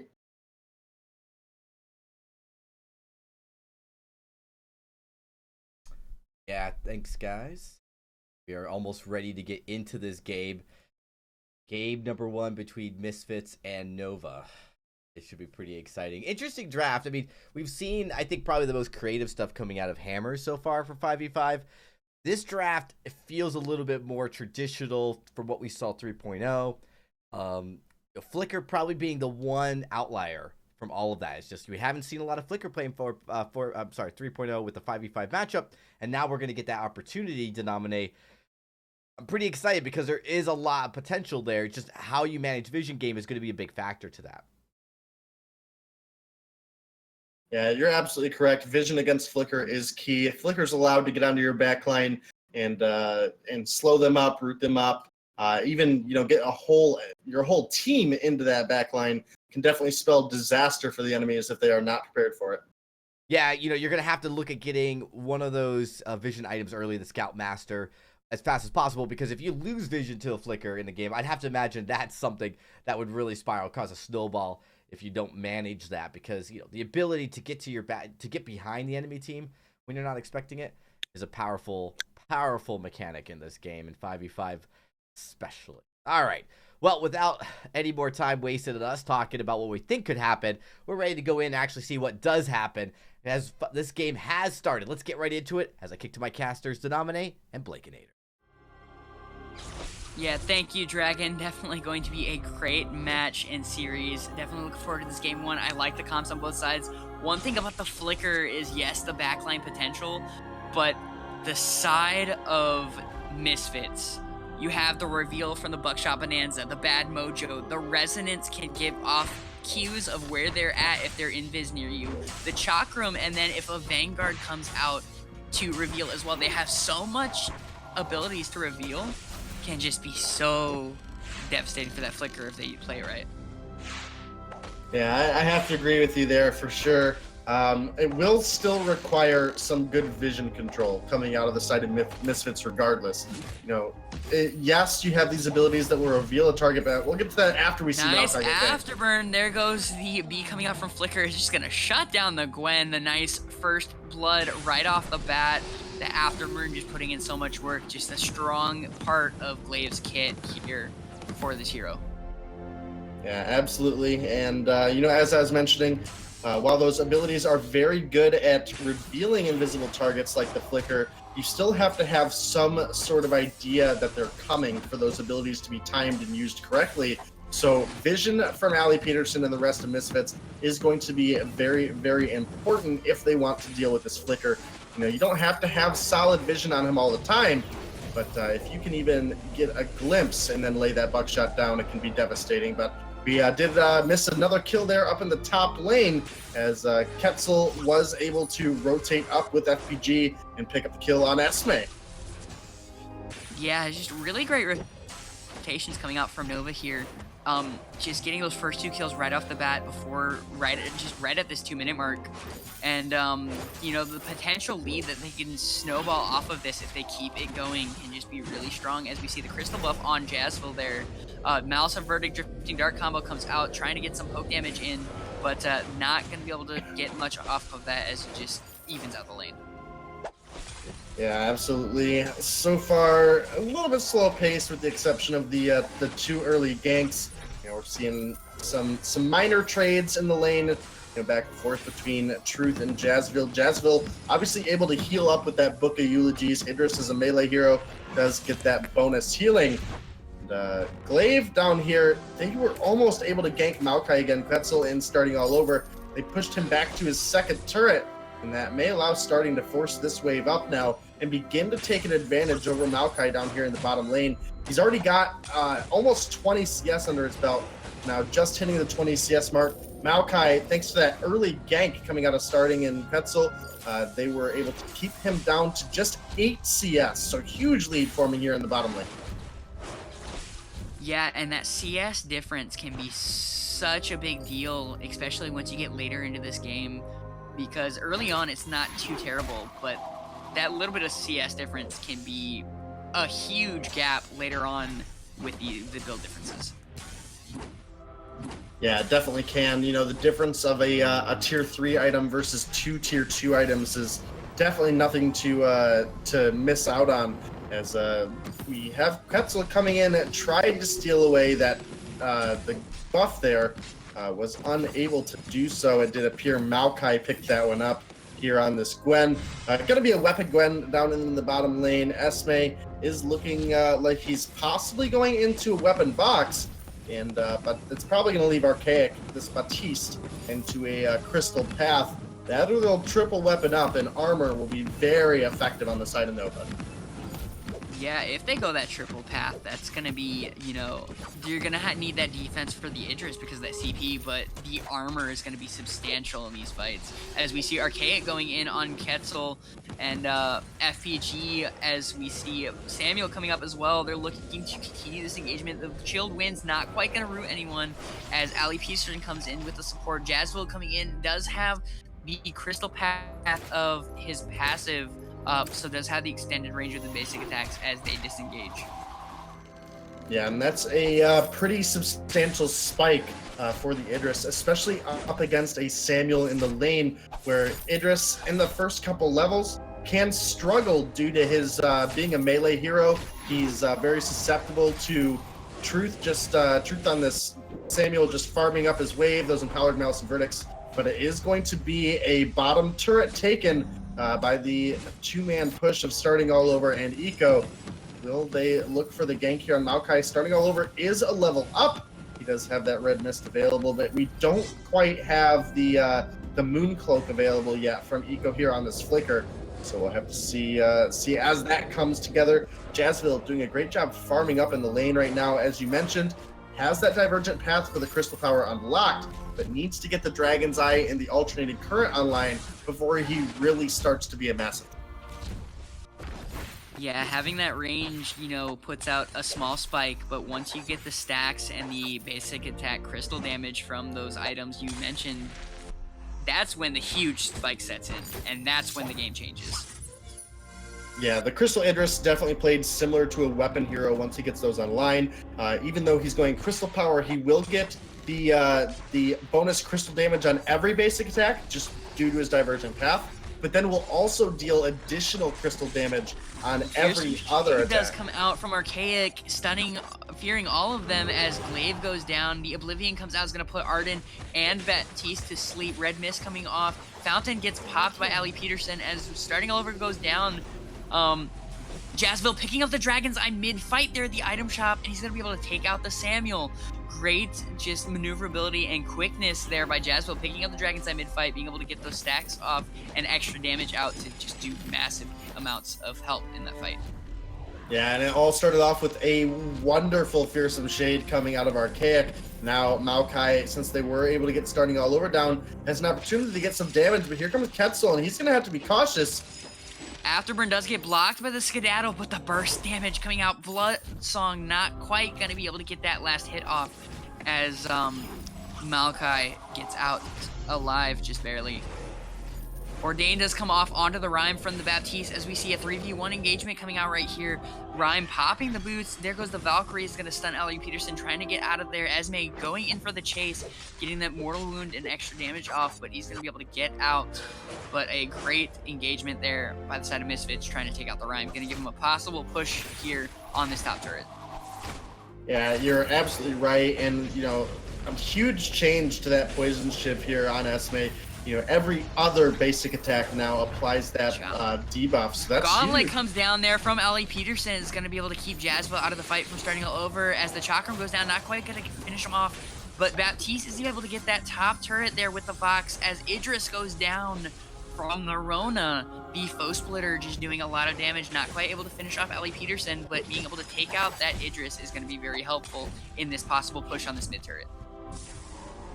Yeah, they definitely are looking for it, but the top lane on the side of Nova is suffering as Misfits were able to take down that first objective, and they forced FPG low on health into his next turret as well. So right now it's 8-8 as far as the turrets go, but that central turret on the side of Misfits is only a tickle away from falling, as now Esme picking up that breaking point is going to start to scale up and be a massive impact in these fights. Yeah, we do see Archaic going in on Quetzal here. Quetzal taking a lot of damage, but the crit, small amount of crit coming out is going to do some wonders, but he's going to end up going down to a Fearsome Shade as Archaic is able to finish off that kill. Yeah, now, one absolutely. Thing Go ahead. One thing I kind of want to mention is, like you mentioned earlier, they are going triple weapon, as we do see the Ordain coming out. Wait for it, comes off, silencing the Flicker. Is going to be able to pop the Flask, though, and they're going to be able to disengage. But so only the Idris being CP, having the double shiv on Vox and Baptiste, is going to help with a lot of the lifesteal coming in from these other teams. If Into the Fray comes out, going on to the Baptiste, is going to be able to finish him off. Popping the Flask is going to keep him alive, but the Sonic Zoom is going to finish him off. Esme getting really low, though, as Echo goes in. Samuel getting the final kill. Ali Peterson does get rooted by the Flicker A, as that's going to be a triple kill for the side of Nova Esports there, as they were able to get the engagement off in the end. Yeah, trading out 3 for 1 there. They are going to lose out on starting all over, but they pick up a kill on Ali Peterson, Esme, and Archaic. They are going to go ahead and take another turret there.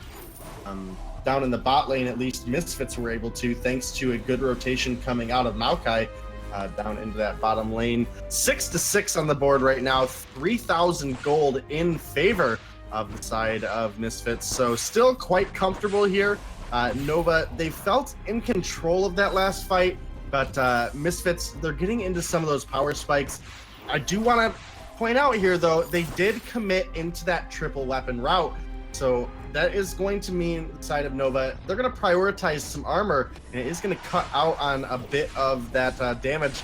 Looks like Ali Peterson might have accidentally used a gauntlet there trying to put down a cam, though. So unfortunate timing there from Misfits as they capture this Ghost Wing. Yep, they are going to be able to get it, though, so that is going to help them with this next possible team fight. Unfortunately, like you said, the gauntlet is down, and it is going to be down for a good 87 seconds, so that's going to be one tool that they're not going to have in their arsenal, and that can play dearly in this next engagement.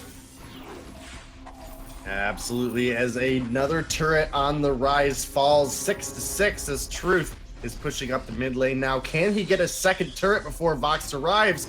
Aces High is going to stun Flicker, but the Afterburn is going to knock Archaic into the turret. Fountain does go off on the side of Misfits, though, as Glaive goes down. Jazzville dishing out a lot of damage, having, like you said, that power spike of the Dragon's Eye alternating current. They're going to be able to get that second bot turret, as Maokai trying to get in for the kill on Echo, but Echo being able to boots out just in time. But they are most likely going to be able to push this third bottom turret, and that Ghost Wing is playing a huge effect in this fight. They were able to get a good 2 turret push and possibly get this armory.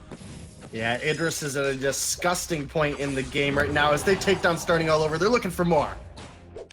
Yeah, there goes the B coming out from Echo, trying to slow him down, but the armory does go down from Jazzville on that Idris. The 12-minute bottom armory going out is going to be so much in this game, as we see Vox chasing Samuel with the Mouse and Verks, trying to kite him a bit, as they're just playing a little bit of back and forth here, but the rest of Misfits is coming up, and Samuel is not in a good predicament right now as an Afterburn comes out. That is going to be the kill, though, and this might be the opportunity they need to get out of there. No. Aces High, though, is going to stun Samuel. Great Aces High coming out from Maokai, and that's going to set the kill up onto the Samuel. So great job there by the Gwen. Yeah, unfortunately for Truth there, he did receive the Moon Cloak from Flicker. However, he was standing on top of a cam, which set up a great play for Maokai there. Obviously, Aces High is starting it off. Buckshot, as you mentioned earlier, able to reveal those invisible targets. But now they are going on to Maokai. Helping Maokai. There goes the gauntlet. It's going to get blocked by the wall, but it's going to still set up perfect execution to get the triple stun off as they pop Fountain on the side of Nova. But the fourth person coming in is going to be a 4v3. Idris goes down. Afterburn coming out is not going to stun the Gwen, because Gwen goes down. So going to be able to stun the Arden and get them the triple kill. And that's going to be 3 heroes down for the side of Misfits. It's going to give them great opportunity for a good push in a few lanes. Yeah, absolutely. While Misfits have pushed the bottom lane pretty heavily, and now that's going to force the side of Nova to prioritize defending that lane as the stronger minions are going to push in. They will take a little bit more damage thanks to this 3.1 update, so Nova probably pretty thankful for that one. You cannot count them out, though, right now. They have a very strong draft between the Rona, the Rhyme, the Samuel, all incredibly strong picks right now. And all they have to do is group up and pick the right fight, and they can definitely turn this thing around, specifically if they're able to take an armory and kind of neutralize out the push. That would be very beneficial for them, as we might get a fight to break out here pretty soon. We see Nova rotating over. They're cleaning out some vision, but all members of Misfits are here. They look ready to go. They have the buffs. They have their vision set up for this flicker. So here we go.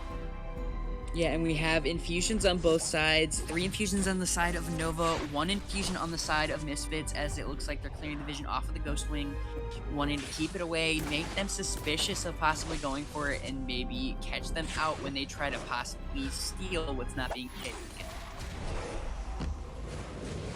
Drifting Dark goes down. Though Malice and Vertex doing some nice splash damage. We do see the Winter Spire. There goes the wait for it, though. It's going to get a nice silence off as the Gauntlet comes down. Afterburn is going to knock Esme back a bit, though. Escalade finishes him off. The Valkyrie doing some nice damage onto Jazzville. Starting all over, going in with the end of the fray. There goes. This is going to get stunned, though, as, man, the Idris doing some nice damage. And Rhyme is going to be able to finish off the Gwen, though. We see Aller Peterson trying to keep Jazzville alive. Jazzville and them trying to keep it up. But that's going to be an ace for the side of Nova Esports. They had a good engagement. Great job by both sides, but they were just able to catch Esme out, taking away a lot of their damage. And this armor, like you said, is hindering a lot of the damage output coming in from the weapon. Yeah, absolutely, Blake. As as I was just mentioning, the side of Nova, they're getting to a comfortable portion of this game.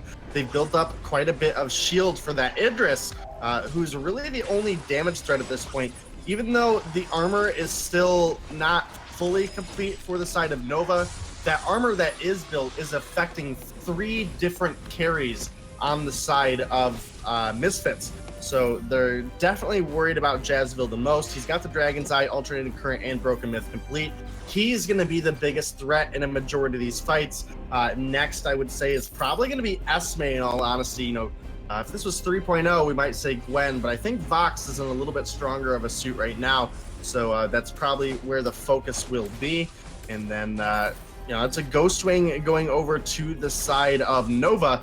Black Claw is on the map, but Misfits, they are rotating as a unit right now, not wanting to get caught out like they did in that last fight. And this is still anybody's game. Even though Misfits, they took an edge early on in the bottom lane, there's still a lot of time left. Yeah, we do see that Nova is pushing this bottom turret, though. Looks like they're going to go in. They have the 1 minion, so they're going to be able to melt this turret down. This is going to be a second turret on bot coming off of the side of Misfits, going down for Nova. A little bit of poke coming off from both sides. Winter Spire's coming down, getting onto Jazzville, so possibly he gets in close, can get that chilled winds off, get the root down, and that's a great opportunity for them to burst them down. As we see starting all over, going in on Archaic, the reflex blocks are going to block the Ordain as they're looking to push on this, but we see Esme, the nice push up at top. Look at that minion wave as this top turret goes down while Nova Esports is distracted. Starting all over is able to get it back to hopefully contest this, but the turret does go down as they engage. We do see Mickey Low, but is turning this around. The red mist coming off, and Esme is going to be able to take it out, popping the reflex block as a safety precaution as starting all over goes down. The gauntlet is up right now as Rhyme and Baptiste both go down. Misfits looking to continue this engagement. Jazzville still up, building up those stacks. There goes the Shroud Step. Is going to be able to finish off Flicker with the Gwen Buckshot as they take out the rest of the team, and that's going to be an ace. And that's honestly might possibly be the game, because Esme's already there with a nice wave push as the teleport boots come out. Yep, there go the teleport boots as the rest of the team comes in, and no one is up for the side of Nova. So that's going to be game 1 for Misfits. Yeah, Misfits taking that one. They had the better rotations throughout the early portion of the game that resulted in Nova spending a lot of time clearing out those bottom minions. And while Nova did pick themselves up a couple of really clean and really well executed fights, Misfits, they had the better split pushing, they had the better objective control. When it came down to it, they were able to pick up that final fight, getting an ace and closing that one out. So Blake, that was excellent performance out of Misfits, and I'm hoping to see Nova come through a little bit stronger here in game 2. Yeah, really love the top push by Esme. It was a great job and helped them secure that win. But I'm going to pass it over to you, Dragon. Give us your thoughts on that game and maybe a little bit about these builds, because it was a great match coming out by both teams with the even 17 kills on both sides. Absolutely. I mean, fantastic game. Again, I have to be honest, it sounds like, ladies and gentlemen, that teleport boots late game to close out the game is becoming a defining meta across these teams. It's something we've seen twice tonight so far. And both times, I don't think Misfits needed it. I mean, maybe it was a little bit overkill. But again, you know, if you need to get down to the other side of the map real quickly, you just be ready, be mindful from your inventory to sell your boots and pick up those teleport boots for a quick and easy win. All right. We are ready, though, to get into game number 2 here in just a few minutes. We are waiting for the teams to sort things out as we get ready. You know, Misfits had some struggles when they played up against Child's Play. Child's Play, obviously, a very strong team in this tournament, but they looked great against Nova. A close game, but one that Nova's kind of, you know, this roster, when you look at it, is an absolutely stellar roster, but it seems like Nova's struggling a little bit in some of these more macro strats, right? Where getting the objectives, like they would win some of these fights, but they would lose objectives after they'd get a 2-kill, right? We saw one of the fights where they traded 1 kill to 3, but then lost a turret, and they didn't get any objectives from it. So something Nova clearly has to work on is that objective control, Denominate. Yeah, absolutely. When it came down to who was pushing and who had the smarter rotations, it was in favor of Misfits for a majority of the game. Definitely didn't want to count out Nova at any point of that game, as again, they were able to find clear and clean fights when they were all together, but it was a matter of getting them all together. It was quite often Misfits was either in a 5v4 situation or a 4v3 situation, and they were able to find their dominance that way. But when the 5v5 fights broke out, we did see Nova take most of those. This is absolutely true. We could talk about the composition wise. It's so hard to talk about composition when, you know, the Flicker play had some massive advantages in that game, but overall, like, we haven't really seen Flicker be a huge deciding factor. Teams seem to be very good at managing vision to, like, just not allow Flicker and the whole team to just get behind you, you know, and compromise the team or split the team up. A lot of the times it's because, you know, if you're using Flicker, you know, sometimes you're so used to everyone just being clumped together to use that ult when the enemy team could be really split, and it kind of doesn't, I don't know, we just haven't seen it really utilized in a way where teams are able to actually just completely capitalize on it and get a few objectives from it. That being said, you know, a lot of this, you know, one of the main reasons Misfit won this game was objective controls, and I think that could have just been Nova as a whole, as a team, and communication-wise, just not able to capitalize on it. They did even it up, the objectives, pretty even there for a few minutes, but unfortunately Misfits, you know, able to close it out. Some late game team fights really were a deciding factor in that.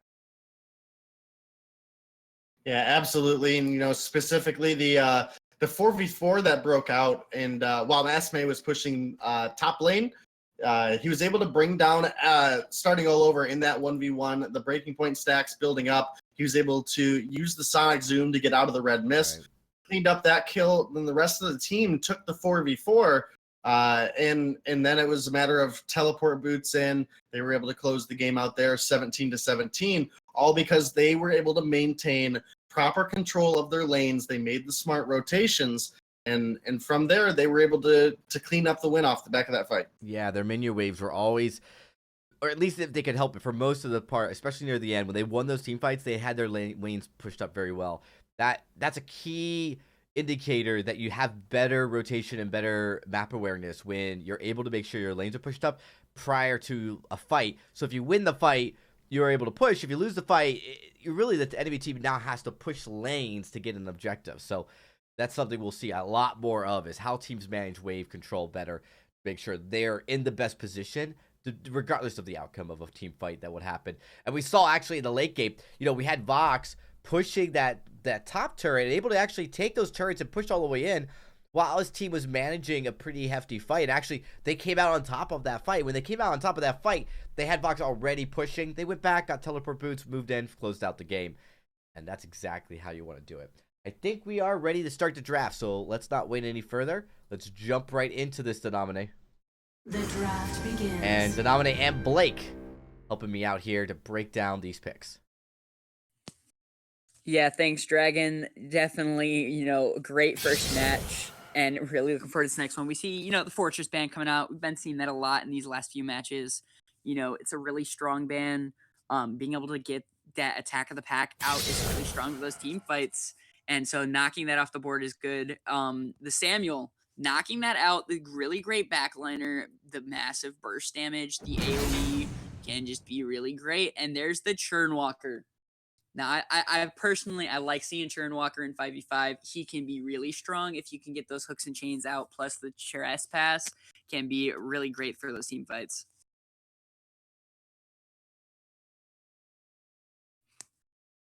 So what do you think we might be seeing maybe for the rest of this draft or picks for the side of Nova here, Denominate, coming to kind of counter this this easy Churnwalker first pick? We're still quite early on, and realistically, the big thing that needs to be done against this Churnwalker is either getting a stun or crowd control team of your own set up, as well as obviously just going with that Crucible, blocking out that Trespass, blocking out that big team-wide stun that a Churnwalker can put down. Reza is going to get picked up by the side of Nova this time. Not horribly familiar with who on the team is going to pick that one up. Might be, I would say I'm leaning towards Delphi on that one. Seems to probably fit his play style the most.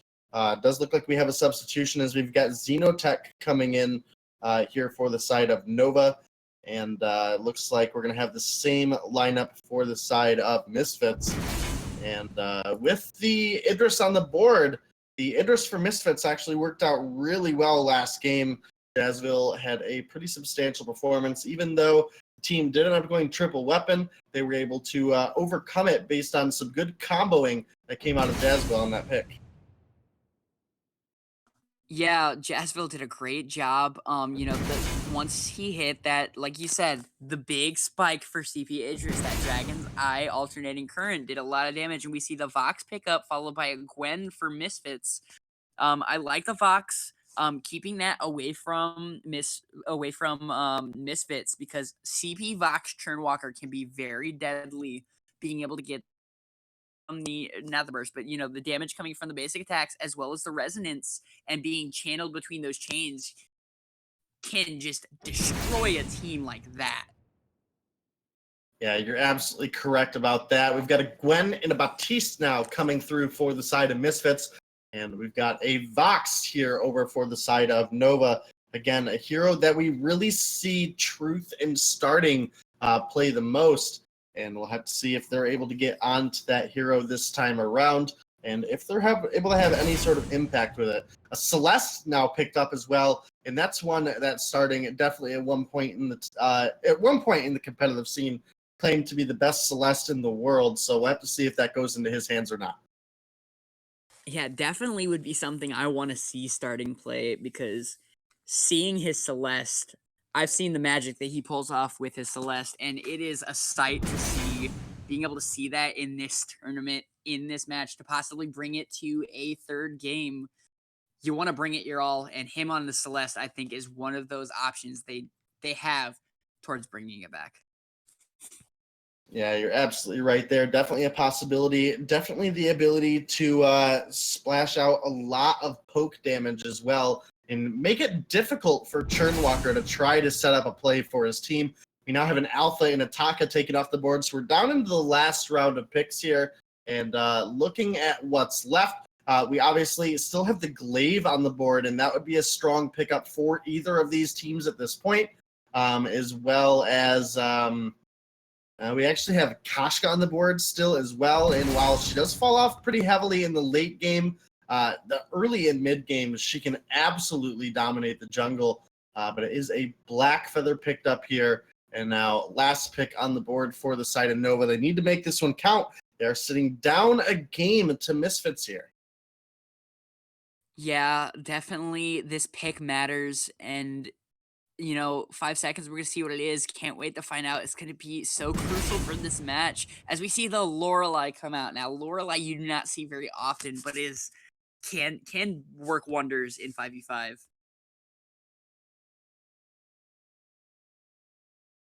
Yeah, you are absolutely right. I'm interested to see which one of these two captains does end up filling that captain role, either the Lorelei or the Arden. I again, I did like the plays that Arden was able to set up earlier in the match with hammers. So that could potentially be an echo gauntlet that we see as a attempt to kind of match up the possible crowd control that this Churnwalker is able to put out. But we'll have to see once we get on the fold.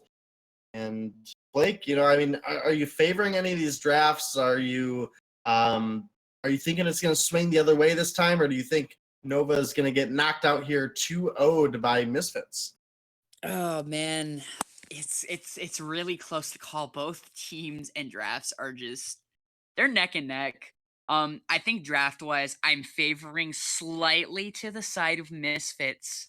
That Churnwalker, even with the Celeste on the other team, he has so much potential, and having the Black Feather to get in the back lines can melt down really quickly if he goes that weapon path, and being able to get back to the Celeste, blocking stuns with his Rose Offensive can be really great, but they have to watch out for that late game. Once they hit level 8 on that Celeste, that's when the poke comes out massive, and honestly, late game is where Nova's comp is going to succeed. So Misfits is looking to end this early. All right. Well, we're almost ready to get into the second game here as we have rounded out the draft, get everybody in and ready to get going. It's been an exciting series so far as we wind down, but do want to take a few little moments here to talk about our sponsor for VIS Pro.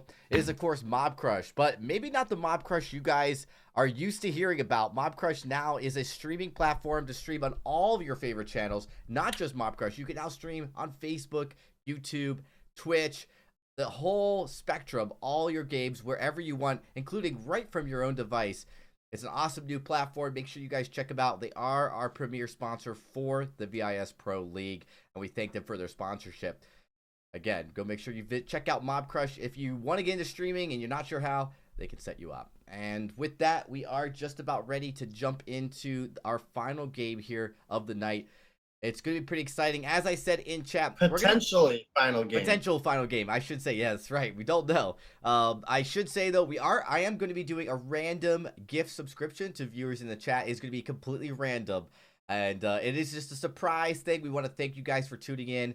You guys have come in night after night here and dealt with the schedule changes and everything, and kind of feel bad about all the hassle we've given both our players and you viewers. So in kind of appreciation, I will be selecting at random one of the viewers in the chat, giving them a subscription during this next game. So make sure you guys stay in the chat for this game, and one of you guys will be pretty lucky, guys or girls.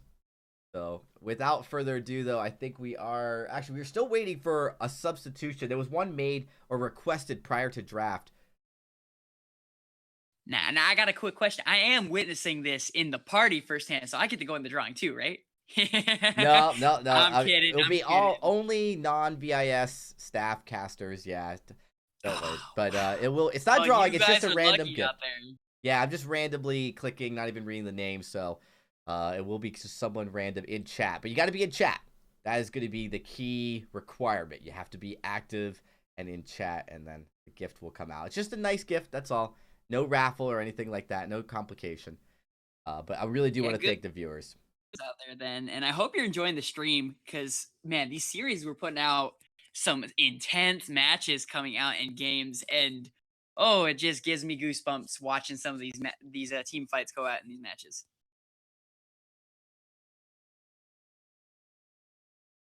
All right, just sorting through one last adjustment here, and then we'll be able to get into the game.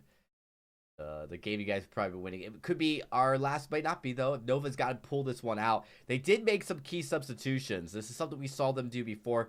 They've been subbing in and out a lot of players. They have a full 7-man roster coming into VIS Pro, and we've seen them utilizing. They have Xenotech, who actually will be subbing in, as well as the boy Dadas. I don't know if I'm saying Dadas right, but what I will say, that is actually formerly Starboy.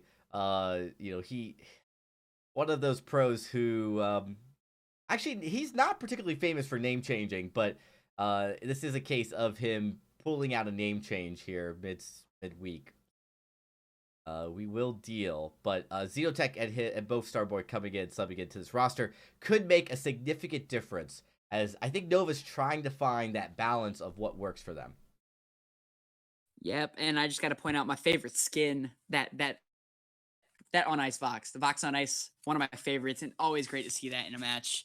Cannot wait to see the action coming out here, though. These comps, they're ready to get onto the rise here. They are. And engage in some massive VG play.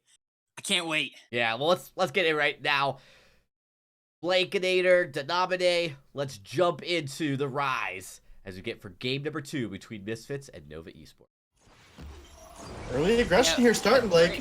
Yeah, really good engagement right off the bat as Reza gets the first kill. The Churnwalker, you see the chains, the hook and chains dishing out that split damage. But just not quite helping out in that 3v4 situation. Reza able to go down not even a minute into this game, already seeing the first blood. The buff's not even up yet. Just, man, what a way to start this match. Yeah, absolutely. Starting it off with first blood on the side of Nova. That one is going to go over to Lone Delphi, or Quetzal, as he has changed his name to. I think Mr. Sean Ostino was telling us that is a Firebird god in Final Fantasy. So please correct me, Sean, if I have just shamed you, but we'll have to see. Truth is going to be the one picking up the Celeste. Meanwhile, Starboy, he's going to be the one on this Vox. Appears to be in the top lane and will probably be going down the weapon power route. Looks like Xenotech will be picking up the Lorelei, going to be going down the crystal path there as well. So triple crystal here for the side of Nova this time around. Yep, they saw the triple weapon coming out from Misfits last game, looking to see if maybe the crystal path going triple will work just as well. Gonna be interesting to see how it plays out, but I think with the comp they have, going triple crystal, those are the heroes you want to do it with. Yeah, quite possibly could be the case, but only time will tell, as Idris and Lorelei, very powerful mid-game spike, but then things start to fall a little bit from there, so we'll have to see if they're able to carry all the way through this game on those picks, depending on how late we end up getting. Meanwhile, top lane right now, Reza is... Peterson and them going in onto Echo, though. That's going to be a kill onto the Arden, getting that kill back. We are 1-1 on both sides. Great engagement there, catching the Arden out. And a nice push going up on top. Maokai trying to hold it off, though. Yeah, absolutely. Pretty aggressive push up there in the top has held Maokai underneath the turret. And Quetzal is looking for more, but Maokai not having any of that, as Churnwalker now is going to rotate over that way. Idris trying to get as much CS as possible. Again, same thing as last game. Going to be looking to get those 2 key items online. The alternating current gets you more attacks out in a certain amount of time. Every other attack does that bonus crystal damage. And then the Dragon's Eye scaling up both your abilities and your basic attacks over time as the fight goes up. Yeah, and I like the fact that they are going to Crystal Baptiste this time. Because of the fact so much range coming out from the side of Nova, it's kind of hard to get on with a weapon, and even if you are able to, that puts you in such danger. So having that poke and that range is going to help out a lot. As we do see a fight going on here over by the crystal buff.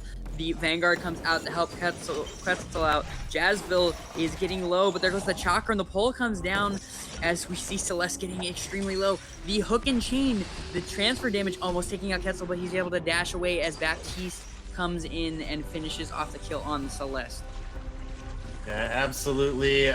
Quetzal was able to make it away alive. That Reza, with those troublemaker dashes, able to get out of harm's way. But 2 kills on the board now for Misfits, 1 on the board for the side of Nova.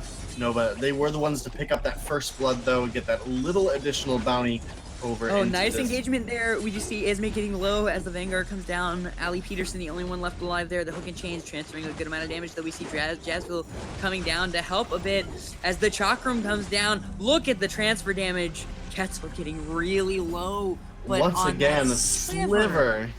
Yeah, Oh, man. absolutely. It seems like every single time a fight breaks out, it's Ketzel getting out on just a sliver of health. But, you know, if he's staying alive, picking up these kills, that's his second one on the board as well as the assist. He's going to have that Aftershock online in no time. And that's where this Idris is really going to start to take off. He can proc both that fire starter of his heroic perk at the same time as the Aftershock. And that provides a massive amount of damage onto enemy heroes, as he's also going to be picking himself up a weapon buff. And with a double buff Reza, that is huge gank potential right there. Oh, that's massive gank potential, and we might want to start calling him the gingerbread man, because no matter what they do, it seems like they can't catch him. Yeah, it seems to be the case. He might have caught Maokai, though, here. It's going to be a run for the life. Yeah, Not there gonna goes make it the out, I don't think. troublemaker. Flask does get popped by Maokai, though. He's trying to turn this around. The A coming up from Ketzel, but there is the Baptiste as he pops the flask as well. He's gonna try to get out. There goes the boots. He's gonna be able If he to makes it out escape again, I'm just done. in time. Oh my goodness. Might as well call it quits there, Denominator, because it looks like he just got out of there. Oh my god. Oh. All right, Delphi. All right, Delphi. You've made your point. You've made your point. You're unkillable. But that cannot be the same said about Truth, who has fallen at now 2 deaths here on this Kestrel. 3-3 now between Nova and Misfits. Slight gold lead building for the side of Misfits already. Not anything major. We don't have any objective push anywhere. Do have the Ghost Wing on the map, though. It'll be interesting to see if any of these teams are able to pick up a kill and go for that objective and then try to take down Turret. But Eco taking a lot of damage. Esme going in there on Echo, though. Arden does go down as they're looking to continue this engagement. Lorelei just doing some nice damage onto Esme. The Ordained to stun Jazzville as they're looking to pro. As we see Starboy going up towards Maokai, looking to counter push and block off this minion wave, trying to keep it off that turret as much as he can. Yeah, absolutely. Jazzville has acquired himself enough crystal power here to have his divergent path unlocked on Idris. No kills on the board for him yet, but I suspect that's going to change here pretty quickly. Maokai picked up the tension bow first item. Going to be packing quite a punch on that initial shot here on Gwen, and Esme on the Black Feather picked himself up a Serpent's Mask. Can they do anything about this Crystal Treant that the side of Nova are taking right now? And it looks like we do see Ketzel able to pick it up as they go back in. Jazzville doing some nice damage, but Ketzel is going to be able to get out. Esme is going to take a lot of damage, but Fountain gets popped, so they're going to go back up to mostly full HP and be able to disengage as a large amount of Misfits, or Nova escapes and ports. Yeah, absolutely. Misfits, they were able to pick up an extra kill there, though, and they are looking to damage this this central turret as well. Eco dropping dangerously low. Jazzville and Ali Peterson, and they find the damage. Ketzel's here. Yeah, there goes the ultimate going off by Reza. Jazzville getting really low. Chakram goes down, almost taking out Eco, but Ketzel getting really low. There goes the Trespass, is going to stun him. The Chakram with the basic attacks is going to be able to just melt down the Celeste. The Trespass stunning her as well, and that's going to be a great engagement there as we see Baptiste coming up. Fearsome Shade is going to fear Ketzel. The bad mojo is missing. Is he going to be able to get now? Ketzel popping the boots. Oh my goodness, Domine. Is he going to do it again? I think he just did it. What is this Reza right now? He's been playing it really well, able to get out, you know, getting a couple wall jumps here, but Eco, I think he's dead to rights. That's going to be the case. Oh, the Solar Storm snipe!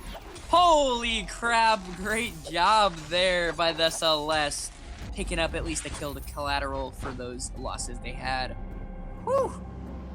Yeah, absolutely. We're now 7-4 in favor of Misfits. This mid turret is looking dangerously low. Both teams have traded out what would be their respective top turret, though. As we look at the map here, Maokai, he's lost his defense. And then down to the bot lane, Xenotech has lost his as well. So 1-for-1 trade, but that's going to change very quickly here as Jazzville is now getting ready to push this wave up on her turret. One Chakram should really be able to take this down. There it is. So that's a turret advantage for the side of Misfits. That's a 3,000 gold lead in the favor of Misfits, and that's going to help get this Idris online. He almost has the gold to complete that alternating current, has the Dragon's Eye already built, Archaic as well, Dragon's Eye already built, Gwen working into her Sorrow Blade. Misfits are about to hit a couple really strong fights, and they should be able to take the next couple fights until this Celeste really starts to come online around the 3rd item mark. Close, we do see almost does pick up the alternating current there on the Idris as they're looking for an engage here. Genesis doing quite a bit of damage there. Having that extended range for the level 8 is putting in a lot more poke here as the bad mojo comes out, starting to build up those stacks. Core Collapse comes down, not quite going to connect to Esme or Maokai though, so they're going to be able to disengage, just continue the poke damage coming out as they look to find an opening in this engagement.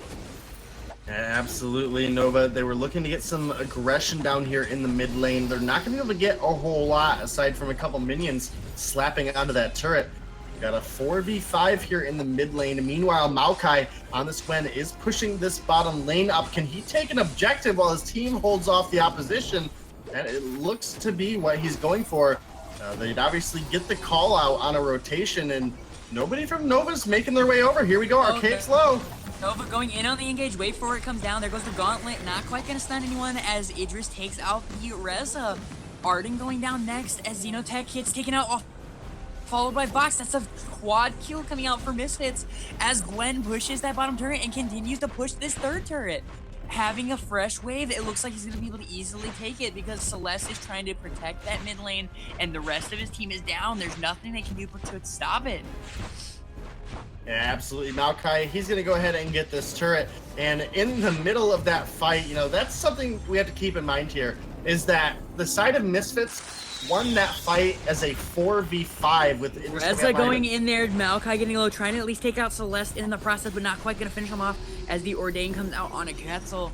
As they're looking for an engagement here, they do have the Ghost Wing buff, so they have a slight advantage with that barrier, but down a Gwen is going to hinder them slightly. Quetzal finally dying here for once on this Reza. It's now sitting 2-1-2. Maokai, while he is sitting 0-2-2, you got to keep in mind, this kid has pushed down 3 turrets by himself now, split pushing, and now he's getting jumped, or Quetzal's getting jumped on by Esme going in on the Quetzal. It's a 4v2 right now, though. There goes the Ordain locking Eco down for a bit, as we see Ali Peterson coming in to help with that Churnwalker. Esme doing some nice damage, is going to block the fire starter coming out from Reza's A, keeping a little bit of that damage coming off as he goes in for more. Esme trying to get a little bit of poke, wait for it, comes down, is going to silence the Black Feather and the Churnwalker. They're looking to push this a little bit further as it looks like Gwen and Idris are on their way down to collapse onto them. This is exactly what you want to see. Jazzville doing some nice damage. There goes the Chakram. They're going to be able to take out the Fox as he uses the Shroud Step to stick onto the Arden, being able to take out the Lorelei and the Arden. Reza goes down from Archaic, and that's going to be 4 kills as Celeste just ports back, trying to keep this ace from happening, but that's going to give them a almost guaranteed armory here with all 5 of them up. Yeah, that 13-minute armory going over to the side of Misfits.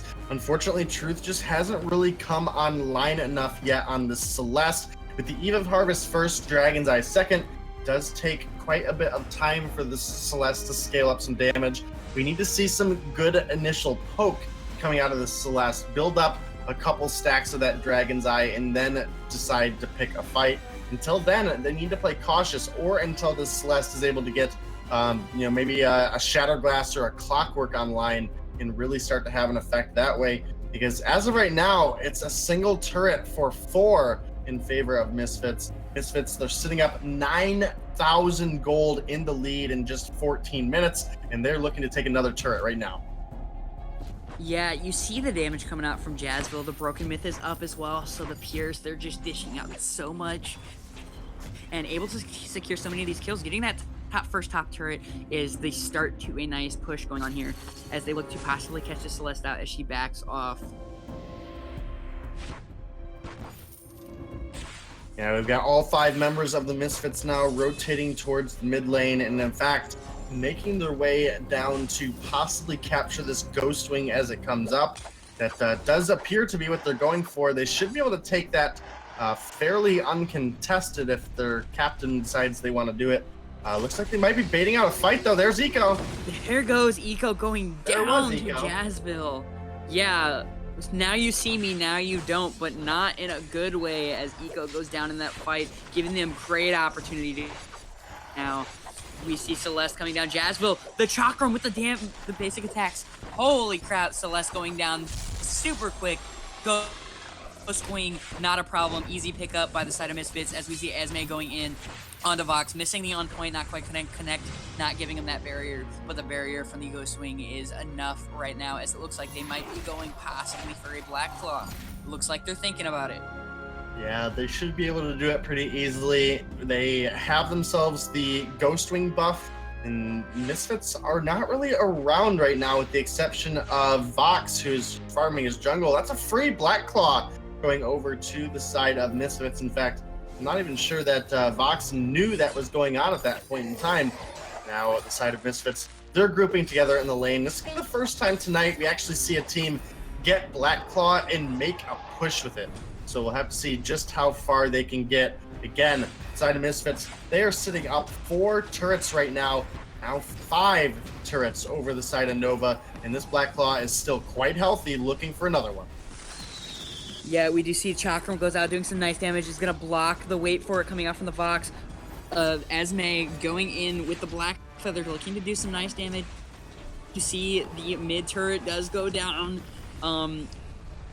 Taken out by Jazzville. Eco is going to be just out of this match. But we do see Churnwalker and Idris going down by Vox. Reza being the next victim as the Black Claw goes in on that Aegis, but looks like they're going to be able to take it out, and Misfits just backs off here. Celeste going in, trying to take out Baptiste as she successfully does so, but that's the second armory going down for Nova, giving Misfits a great advantage here in this match. Yeah, you're absolutely right there. 18-8 in favor of Misfits right now. They have cracked open 2 armories, and this is going to be a difficult one for Nova to even consider coming back from at this point, as those 2 waves will constantly be pushing. Misfits have a 10,000 gold lead right now. They're sitting a couple tier 3 items ahead if you look at builds across the board, and in fact, not a ton of shield around the board built on the side of Nova at least. And Jazzville is having a magnificent performance, as well as Archaic. Because of that, 7-1-8 for Jazzville, 5-1-9 for Archaic.